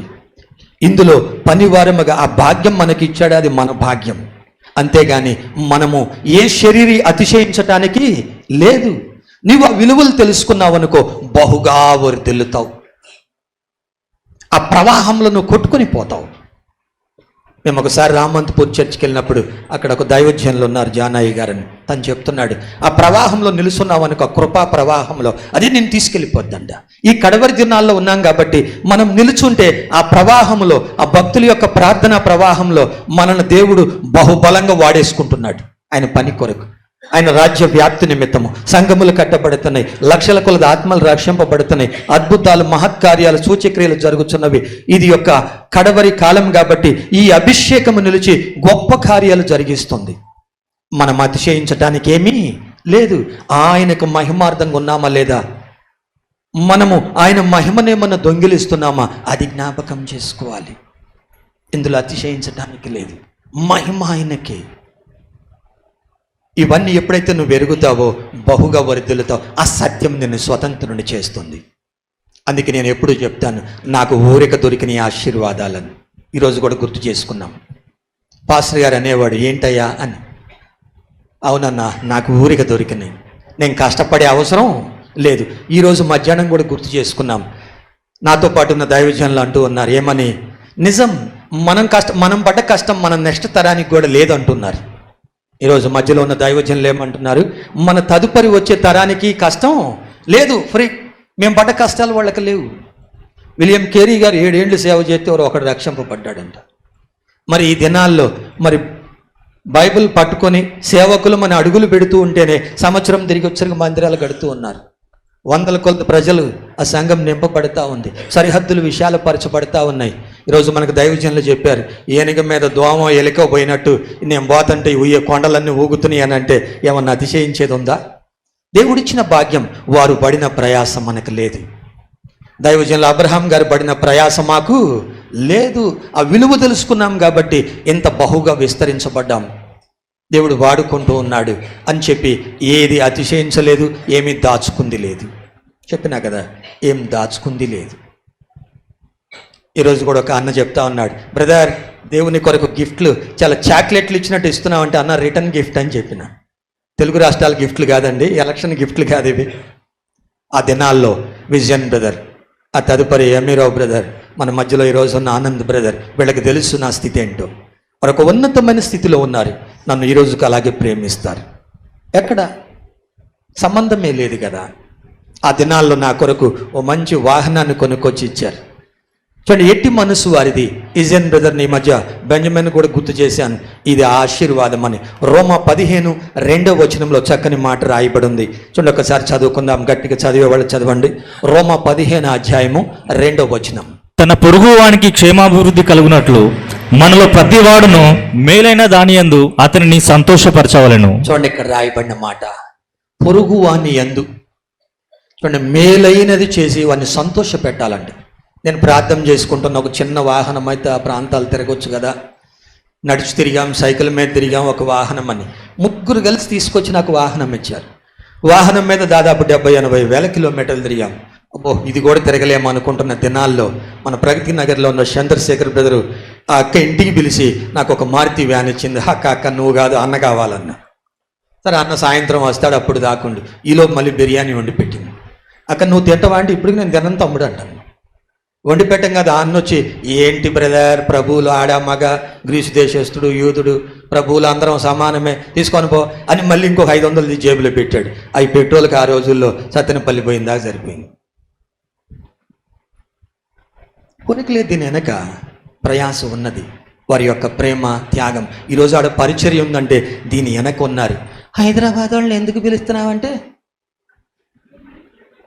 పిచ్చోడినా కదా, వెనక ఎంత ఉంది ఏం తెలుసు వాళ్ళకి. ఇంకొక తరానికి అందించాలి, ఒక క్రమం ఉన్నది, నాయకత్వం ఉన్నది, గౌరవనీయులైన పెద్దలు ఉన్నారు, దైవజనులు ఉన్నారు. దీని వెనక ఎంతో ఉంది, నోరుంది కదా అని. బాబా ఏమనలేం, ప్రభువుని బట్టి ప్రేమిద్దాం. ప్రభు వారిని ఆశీర్వదించింది గాక కదా. ఎంత బాగుంటుంది కదా. ఓ దైవజనుడు పాట రాశాడు, మా ఊరు పక్క ఆయన, ఎన్ని తలసినా ఏది అడిగినా జరిగేది అనతా తప్ప ఇంకేం అనలేం అని చెప్పి మళ్ళీ ఇంకేమన్నా కొడితేనో రాళ్ళగొడితేనో బాగోదు అంటే మళ్ళీ శపిస్తున్నారా మీరు క్రైస్తవులు అని వెంటనే కామెంటరీలు వస్తాయి కింద కదా. ఇదో సోషల్ మీడియానాయే, తెలివి ఉండదు, ఏముండదు కదా. వాళ్ళు ఏమైనా అనొచ్చు కానీ మనమేమి అస్సలు అనకూడదు. ఈ చెంప కొడితే ఈ చెంప చూపాలి. ఎంత బాగా చెబుతారో బైబిల్లో, ఎంత బాగా చెప్తారు. మా దగ్గర ఒక ఆయన చెప్తున్నాడు, ప్రజలు ఎలాంటి వాళ్ళు అంటే ఆ రోజుల్లో అయినా ఈ రోజుల్లో అయినా అని ఒక పొలిటీషియన్ చెప్తున్నాడు. ఏమని, ప్రజలంట ఆ రోజుల్లో యేసు ప్రభుని సిలువేసినట్లు ఒక సీఎంని సిలువేసి అందరంట బరబ్బానే విడుదల కోరుకున్నారంట. నేను అన్నాను, మాకంటే మీరే బాగా చెబుతున్నారుగా, మీరే చెప్పండి అన్న. వాళ్ళు చెబుతారు కానీ దాన్ని పాటించరు, అంతే తేడా. దాంట్లోనే ఉందా మర్మం. ఈ చెప్పేవాళ్ళు కూడా ఏం చేయరు, అన్నీ తీసి రాసుకొని మరీ అస్సలు ఏమన్నా అడుగుతుంటారు. ఒక్కటన్నా జరిగించింది ఉందా, లోబడదా, త్యాగం ఉందా, సమర్పణ ఉందా, ప్రేమ ఉందా, వదులుకున్నది ఏమందుందా అంటే ఏమీ లేవు, వట్టి మాటలు. వదులుకోగా పైపెచ్చు మళ్ళీ సూక్తులు చెప్తారు. మేము అసలు చెడ్డవాడం కాదండి, ఏదో పొరపాటును చేసాము చెడ్డ పని. బా అదొక్కటే, అవి ఒక్కటి చాలదు, ఇంకేమన్నా చేయాలన్నా ఇంకేదో సమర్థించుకోవటం. బ్రతికే వారి మీద కూడా బండలెక్కటం. త్యాగంతో చేస్తూ ఉంటే కూడా ఏమంటారు, వెనకెవరు ఒక ఆయన వాగును పోతున్నాడు అంటే వారికి వాళ్ళే ఏదో లాభం ఉంది. అట్లాగనే ఇదేదో ఏమంట వారి యొక్క మనోభావం చేసి ఎదుటి వారిని హిప్నటైజ్ చేయటం, వారి నుంచి ఏదో లాభాపేక్ష, వారిని ఒక ట్రాన్స్లోకి నడపటం అని కథలు. వాక్యం జరిగించాలి మనం. ట్రాన్స్ కాదు, హిప్నాటిజం కాదు, మభ్య పెట్టడం కాదు, సత్యవాక్యమునకు మనము లోబడుతున్నాము. ప్రభు యొక్క ఉన్నత మహిమను వెతుకుచున్నాము. ఇందుకొరకు మన యొక్క ఆశ. అందుకే ప్రభు ప్రేమించి పరిచర్యలో దైవజనుల ద్వారా దేవుడు నిలువబెట్టినాడు, ఈ పనిని కొనసాగిస్తూ ఉన్నాడు. మనము ఇంకా ఆయనను సమీపించాలి, ప్రభుతో నడిచే అనుభవం కావాలి. ఎవరో చెబితే విన్న మాటల్ని పాటించవద్దు. ఒక మాట ఖచ్చితంగా చెప్పి నేను ముగిస్తాను. ఈ లోకంలో ఈ కడవరి దినాల్లో అనేకమైన చూడండి మరి ప్రవక్తలు, అభిషక్తులు ఎంతోమంది వస్తారు. ప్రభువే చెప్పారు, విన్న ప్రతి ప్రవచనాన్ని, దర్శనాన్ని, చూడండి వాక్యాన్ని నీవు పరిశీలించకుండా గుడ్డిగా వెంబడించవద్దు, మోసపోవద్దు. దేవుని నుంచి విను, నీ స్వంతగా విను. దైవజనులు ఎప్పుడు అదే నేర్పించారు. దానికి రుజువు కూడా చెప్తాను మీకు. ఓ దినం సొంత వారే వచ్చారు. ఆ దినాల్లో కాంటశాఖారు ఉండేది పాస్టర్ గారి బంధువులకి. పాస్టర్ గారు, అబ్రహాం పాస్టర్ గారి దగ్గరికి మీ అందరికీ తెలిసి దయ్యాల విడుదల కొరకనే ట్విన్ సిటీస్లో పేరు. మంత్రాలు తంత్రాలు అంటే పాస్టర్ గారి దగ్గరికి వెళ్ళమని. అదే కాకుండా ఇంకొకటి, ప్రవచనాల కోసమే వచ్చేవారు. ఒకరోజు నేనే నా టైం బాగుండి పాస్టర్ గారు అన్నాడు, అయ్యా కలవనని చెప్పయ్యా అన్నాడు. డోరు ఢాముని వేసుకొని పోయారు. అన్న ఎవరన్నా వాళ్ళు అట్టేసుకొని పోయాడు, మా బంధువులేయ్యా, నువ్వేం బాధపడకన్నాడు. తర్వాత ఏం చేయాలన్నా అన్న, ఏం చేసేది ఏముందయ్యా, ఓ బోర్డు రాయించు, ఇక్కడ సోది చెప్పబడదు అని పెట్టయ్యా అన్నాడు. ఏం చెప్పబడదు? సోది చెప్పబడదు. మీరు కూడా ఎవరన్నా ఉంటే ఎట పోయి సోది చెప్పించుకోవటానికి ఒక దర్శనం లేదా, ఒక ప్రవచనం లేదా అనేది వద్దు. ఈ చివరి దినాల్లో ఉన్న నీవు ఎవరు స్వరం వినాలి? లేదు అంటే పోగొట్టుకుంటావు. ఇక నీ జీవితంలో వాటిని వెతికినంత కాలము నువ్వు దేవుని మహిమను వెతకలేవు. నీ హృదయంలో దేవునికి చోటు లేదు. ఉన్నదంతా నీ ఆశ ఈ లోకం మట్టికే. దేవుణ్ణి ప్రేమిస్తే ఇవేముండవు. ఆయన ఉన్నత మహిమకు తగినట్లు జీవిస్తావు, ఆయనను కోరుకుంటావు, ఇంకేమీ ఉండవు. ఈ సలహాలు ఆ సలహాలు ఉండవు. నువ్వు చేయాలనుకుందా చెయ్యి, లేదా ప్రభు దగ్గరికి రా. ఆశ ఉందనుకో, అడిగి తెలుసుకో దైవజనుణ్ణి. నీకు మేలు చేస్తారు కానీ తప్పుదోవా పట్టించరు. అనిపించిందనుకో వాక్యంలో వెతుకు, ఇది అవునా కాదా అని. దేవుని నుంచి విను, కాదంటే పక్కకు తప్పుకో. అంతేగాని అనవసరమైంది వద్దు. ప్రభు మహిమార్థముగా జీవిస్తే ఆయన రాజ్య వ్యాప్తి నిమిత్తము ఈ సరిహద్దులు విశాలపరచబడతాయి. ఎక్కడి నుంచి ఒక సైన్యము సిద్ధపడి బూది గంతాల వరకు భూలోకమును తల్లక్రిందులు చేసేవారుగా వెళతారు. ఎక్కడి నుంచి ఆ బయలుదేరిన సైన్యమును ఏది, ఏ నరుడు, ఏ శక్తి అడ్డగింపచాలదు. దేవుడు మనకిచ్చిన వాగ్దానం, ఏ నరుడు, ఏ శక్తి మీ ఎదుట నిలవచాలరు.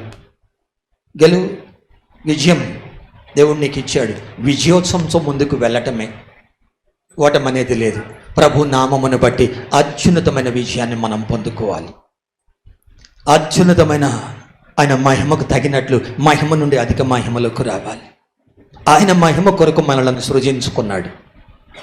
కుటుంబముగా, వ్యక్తిగతంగా, పనిచేసే చోట, నువ్వున్న పరిచర్యలో ఆయన మహిమార్థముగా జీవించు. మనుషుల్ని మెప్పించడానికి కాదు. దేవుడు నీకు ఇస్తున్నాడు, దీవిస్తున్నాడంటే నీ నుంచి తిరిగి చూస్తాడు. అందుకే భక్తుడు దావీదు అన్నాడు, యథార్థ హృదయముతో చేశానన్నాడు. అదే మనసు సొలొమోను రాజుకు కూడా దయచేయమన్నాడు. ప్రభువుకి మహిమ కలుగును గాక.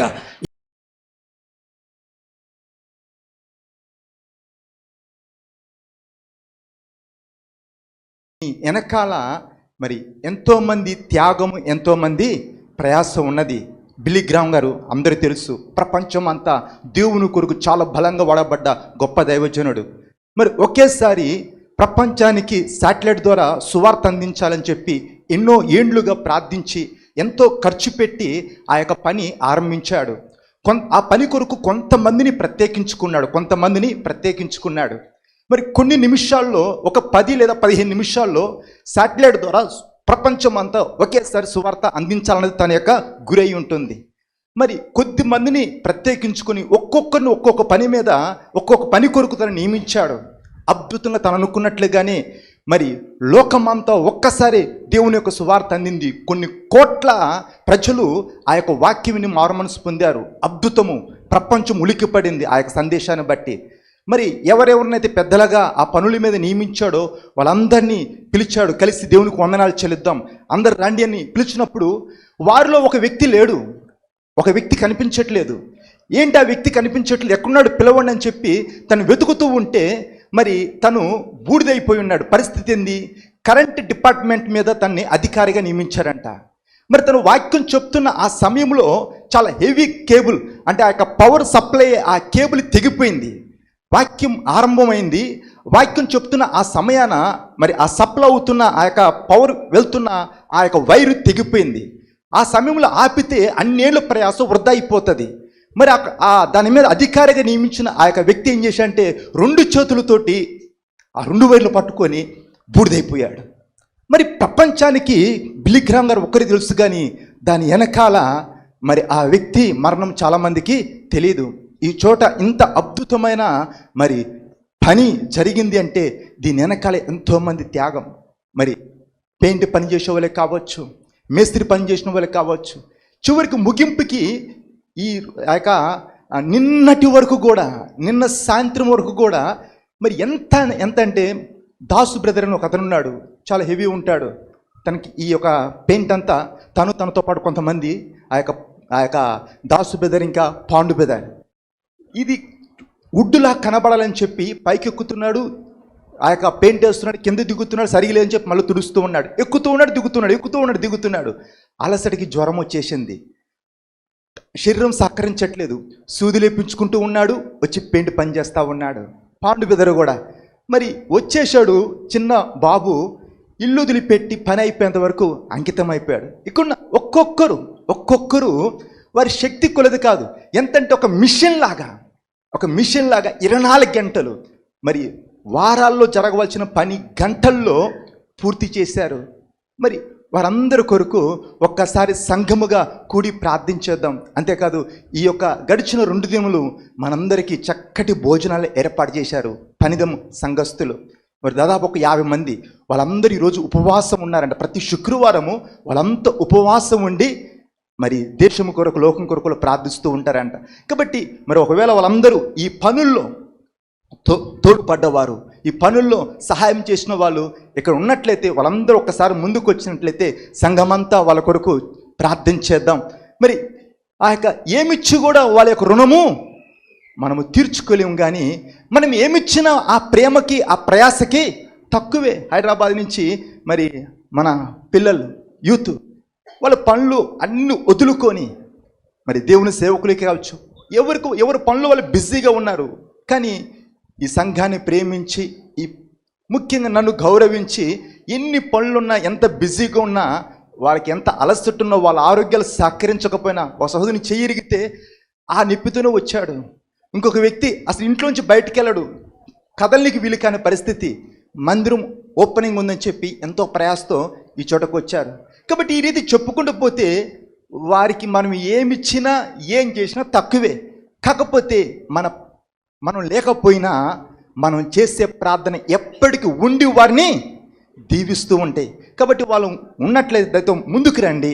ఈ పని అంతట్లో మరి తోడుపడ్డ వాళ్ళు ఇక్కడ ఉన్నట్లయితే వారిదైతే ముందుకు రండి. మన సేవలో ఉన్న దేవుని సేవకులంతా వచ్చి వారి కొరకు ప్రార్థించేస్తారు. మరి ముఖ్యంగా మరి సత్యమన్న అందరి పక్షాన మరి ఈ సేవలో పునాది రాయి వేసినది మొదలుకొని ఈ రోజు వరకు కూడా ప్రతి పనిలో తోడుపడ్డ ప్రతి ఒక్కరికి సేవకులంతా ముందుకు వచ్చినట్లయితే వారు మరి పని చేసిన, ఇక్కడ సహాయం చేసిన బ్రదర్స్, మరి ఇక్కడ భక్తులు నా గిన్నె నిండి పొంగి పొర్లుతుంది అన్నట్లుగా వాళ్ళు లోపల రావడానికి కూడా అవకాశం లేదు, అంత నిండిపోయారు, పైన కూడా నిండిపోయారు, ఖాళీ లేకుండా అయిపోయింది. ఒకవేళ రాగలిగినట్లయితే వాళ్ళు లోపలికి రండి, అవకాశం ఉంటే ఒకవేళ ఇక్కడ ఉన్నట్లయితే వాళ్ళు ముందుకు రండి. సాయం చేసిన బ్రదర్స్ అందరూ కూడా మరి యుద్ధానికి వెళ్ళిన వాడికి ఎంత ప్రతిఫలమో, సామాన్ దగ్గర కాపలా ఉన్నవాడికి అదే ప్రతిఫలం అన్నాడు. ఉదయం వచ్చినోడికి ఎంత జీతమో, సాయంత్రం వచ్చి 1 గంట పనిచేసేవాడికి అదే జీతం అన్నాడు. కాబట్టి మీరు ఈ యొక్క పరిచర్లు ఏ రూపకంగానే సరే, మరి ప్రార్థన ద్వారా కావచ్చు, ఆర్థికంగానే కావచ్చు, పరిచయ ద్వారానే కావచ్చు, మీరు ఏ విధంగా ముందు వయసులో నిలబడినట్లయితే సేవకులంతా, సంఘం అంతా మీ వైపు చేతులు చాపి మీ కొరకు ప్రార్థిస్తారు. పేతురు యోహను కదా, ఎండి బంగారాలు మా దగ్గర లేవు కానీ మాకు కలిగినదే నీకు ఇస్తూ ఉన్నాము. సొలొమోను రాజు ప్రార్థించాడు, అయ్యా నీ మనసుని కనుదృష్టిని సన్నిధి ఈ మందిరం పైన నిలుపాయని ప్రార్థించాడు. సొలొమోను లేడు, సొలొమోను కట్టిన మందిరం లేదు, కానీ ఇప్పటికి యూదుల యొక్క నమ్మకం ఏంటంటే ఆ గోడలు పట్టుకొని ప్రార్థన చేస్తారు. వారి యొక్క ప్రార్థన వసతులు ఆ గోడల్లో పెట్టి మరి వస్తూ ఉంటారు. కాబట్టి మరి మనం ఉన్నా లేకున్నా మనం చేసిన ప్రార్థనలు ఎప్పటికీ వీరితో ఉండి వీరిని దీవిస్తూ ఉంటాయి. కాబట్టి మరి నాటి నుండి నేటి వరకు మరి ఈ పనిలో తోడ్పడ్డ ప్రతి ఒక్కరూ ముందుకు రాగలిగినట్లయితే ఉన్న చోటైనా లేచి నిలబడొచ్చు. ఒకవేళ మీరు ముందుకు రావడానికి కష్టమైనట్లయితే ఉన్న స్థలంలో మీరు నిలబడినట్లయితే మీ కొరకు ఈ సమయంలో మరి దేవుని సేవకులంతా సంఘమంతా మరి మీ కొరకు ప్రార్థన చేస్తారు. అసలు వారిని ఒక్కొక్కరిని శాలవులతో సత్కరించాలన్నది నా యొక్క ఆశయం ఉన్నది. కానీ ఉన్న పరిస్థితిని బట్టి టైం సరిపోదు కాబట్టి మరి ముఖ్యంగా ప్రార్థన చేద్దామన్న యొక్క ఆలోచనతో మరి ఈ రీతిగా ముందుకు పిలవడం జరుగుతూ ఉంది. మరి ముందుకు వచ్చినట్లయితే అందరి పక్షాన సత్యమైన ప్రార్థన చేస్తాడు. ప్రార్థన చేసుకుందాం. కళ్ళు మూసుకొని ఏకీభవించండి. పరిశుద్ధుడు పరిపూర్ణుడు అయిన మా ప్రియ పరలోకపు తండ్రి, పరిశుద్ధాత్మ దేవ, నీవు ఏర్పరుచుకుని నాయన ఈ పనంతటిలో ఈ భాగ్యం ఇచ్చినారు. అది మీకే మహిమ కలుగునుగాక. ఇది కేవలము మా ఎడల తండ్రి మీరు చూపిన అత్యున్నతమైన ప్రేమ ఉన్నది. మా ప్రియమైన దేవా, ఇప్పుడు లేఖనాల్లో మేము చూపిన ప్రేమ, దయ, ఉపచారము, పరిచర్య మరవటానికి నీవు అన్యాయస్తుని కాదన్నావు తండ్రి. వీరి కొరకు దాచిన అత్యున్నతమైన మీ కృపను అనుగ్రహించి మీ కృప కొలది మీ హస్తము పెద్దది గనక నాయన మీరు దీవించమని వేడుకుంటున్నాము.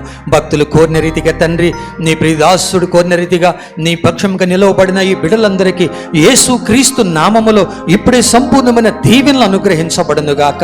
యేసు క్రీస్తు నామములో నీ ప్రియ బిడ్డలు బలమునందుదురుగాక. యేసు క్రీస్తు నామములో రాకడ పర్యంతము ఆశీర్వాదకరముగా ఉండుదురుగాక. యేసు క్రీస్తు నామములో ఎప్పుడు నీకు మహిమ కొరకు ప్రభా వీరి చేతులు చాపబడునుగాక. పుచ్చుకొనుట కంటే విచ్చుడు ధన్యతన నా తండ్రి, వీరు ఇచ్చువారుగా ఉండునట్లు సహాయం చేయండి.